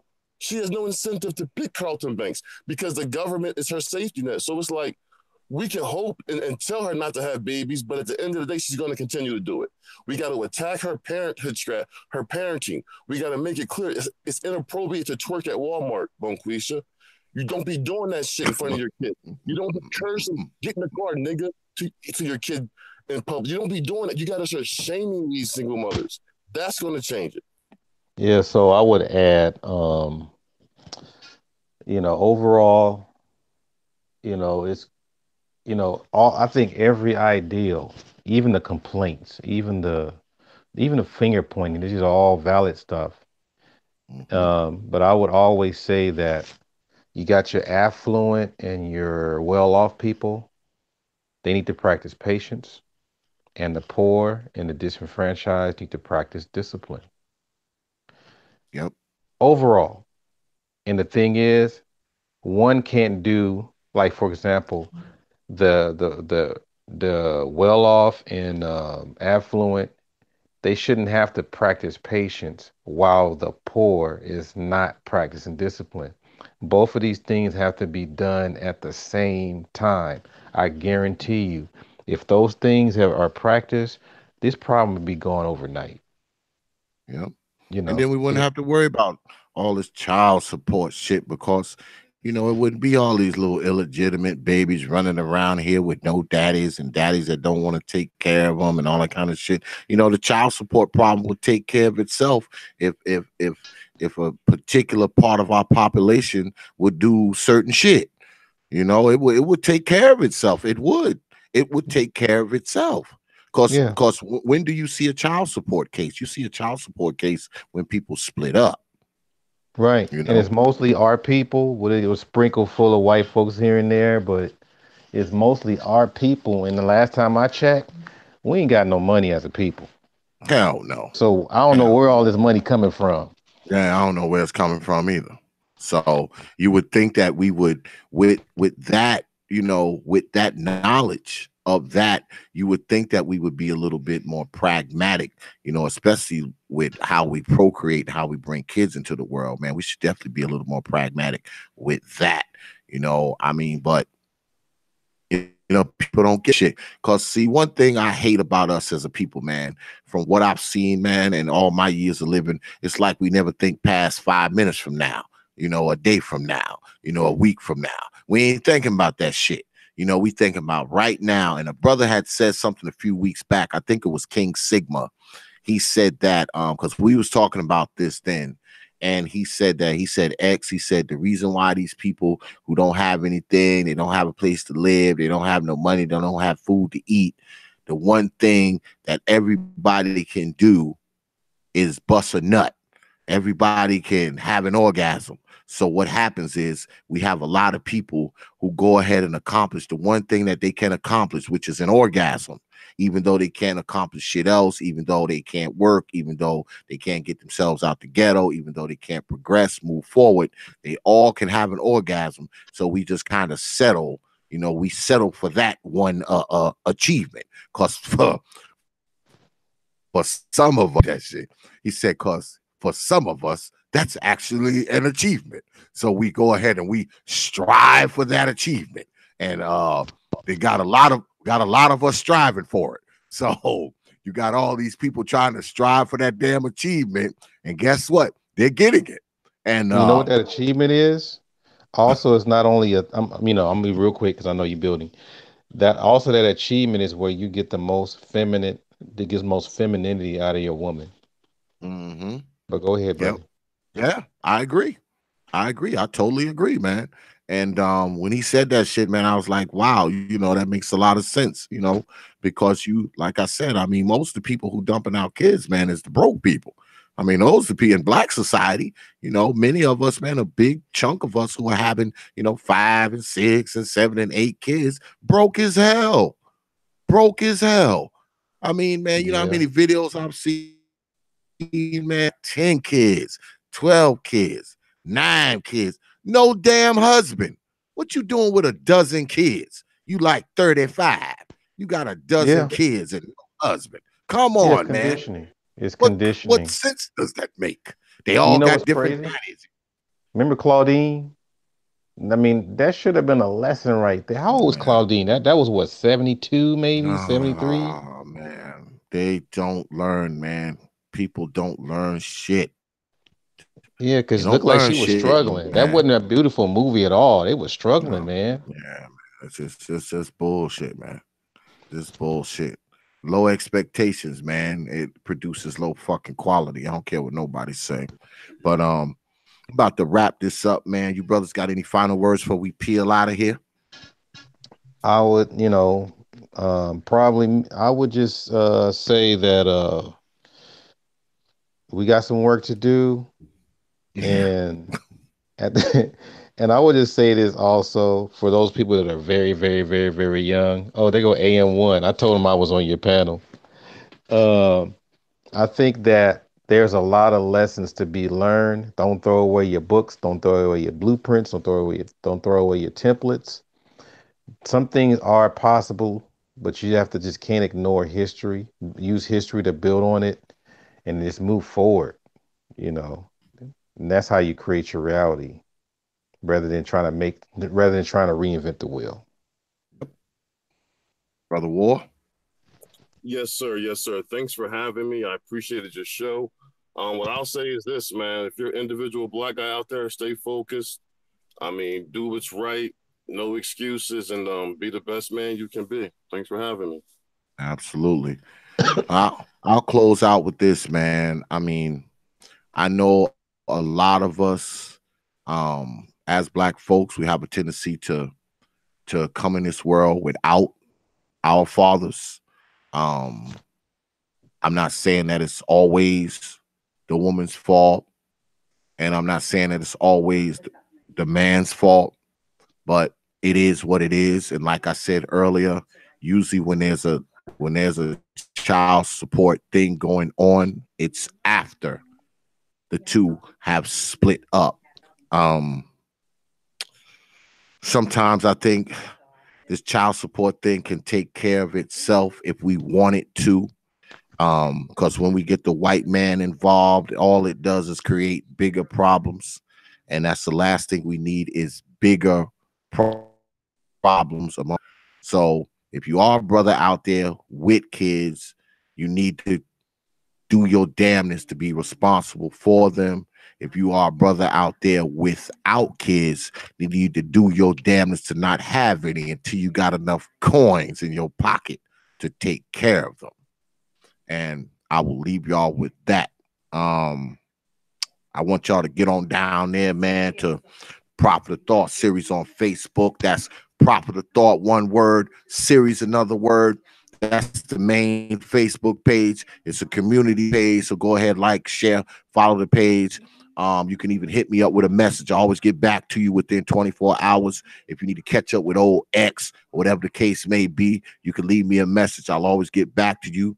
Also, get on down there to the Prophet of Thought TPOT bandwagon page on Facebook as well. That's a personal page. You can actually leave that page a friend's request. And while you're doing that, hop on over to the Prophet of Thought Series fan group page. That's the Prophet of Thought Series fan group page on Facebook. Get on in there, request to be a member. You'll get accepted quick. If not, just send me a letter. I'll make sure my admins get you in. There's always some good stuff down there. It's a fan group page. So it's about 2,900 people in it. I can't believe that many people follow my shit. What's the matter with you people? But yeah, get on down there, request to be a member. Like I said, many people post down there. It's a fan page, so you ain't just got to listen to OX bump his gums all the time. There's other people down there bumping their damn gums too. Check us out on WhatsApp and Instagram. That's right, Prophet of Thought on Instagram. Let me repeat that, Prophet of Thought on Instagram. Follow us on Instagram. You guarantee to get a follow back. And here we go again. Here we go again, people, like we do every damn week. Get on down there and follow us on Twitter. The Twitter handle is at TPOT Media on Twitter. That's at TPOT Media on Twitter. Go ahead, follow us on Twitter, because if you don't, I will haunt your damn dreams till summertime. Once again, I'd like to thank y'all for showing up tonight and spending some time with us. I'd like to thank all the folks in the chat and my moderators always in there doing what they got to do. I want to thank my distinguished panel members, Brother War Secrets, and my man, Brother Art. Always, Brother Art is my man, boy. I've taken really a liking to Brother Art, and y'all know we got this animated series coming. You know I got to get this shameless plug. We got this. Yeah, we got this animated series coming, and guess what? Old Brother X is starring in it as one of the voices. Can you believe it? He actually recruited me. What's wrong with Brother Art? Yes, sir. Anyway, I appreciate the brother for recruiting me for it, and I can't wait to get started on it. And you know we're going to bring it to y'all as soon as we get it done. I know we were scheduled to have Brother Chris Smith on tonight. I don't know what happened. I'm going to try to hit him up tomorrow. Maybe I can get him on next week. We'll see what happens. So I know a lot of you came to see Brother Chris Smith. I don't know what happened to the brother. I did speak to him, but I am going to hit him up tomorrow and see what happened. Hopefully everything's okay. You know, he don't usually stand people up, so it had to be something important that kept him away. But I'm going to try to get him on next week if I can, you know, and we'll just we'll resume this talk next week. Once again, I want to thank everybody for coming out. And once again, I want to thank Brother War Secrets and my man, Brother Art. So with that, I will leave you with 3 words. Like I always do, open your minds. And we are out of here, y'all.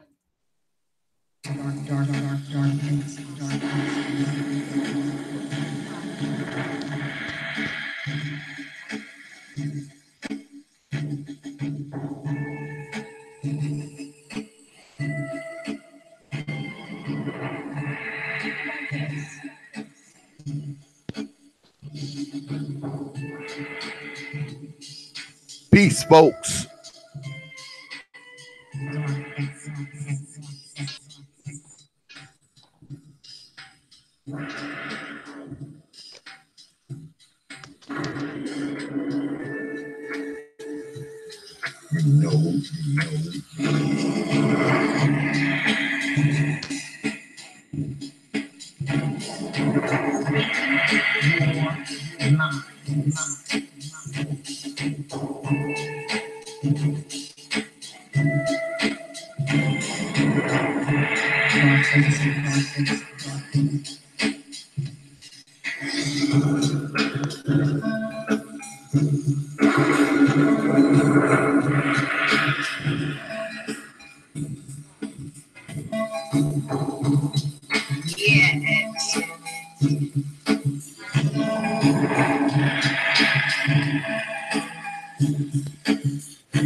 Only from TV.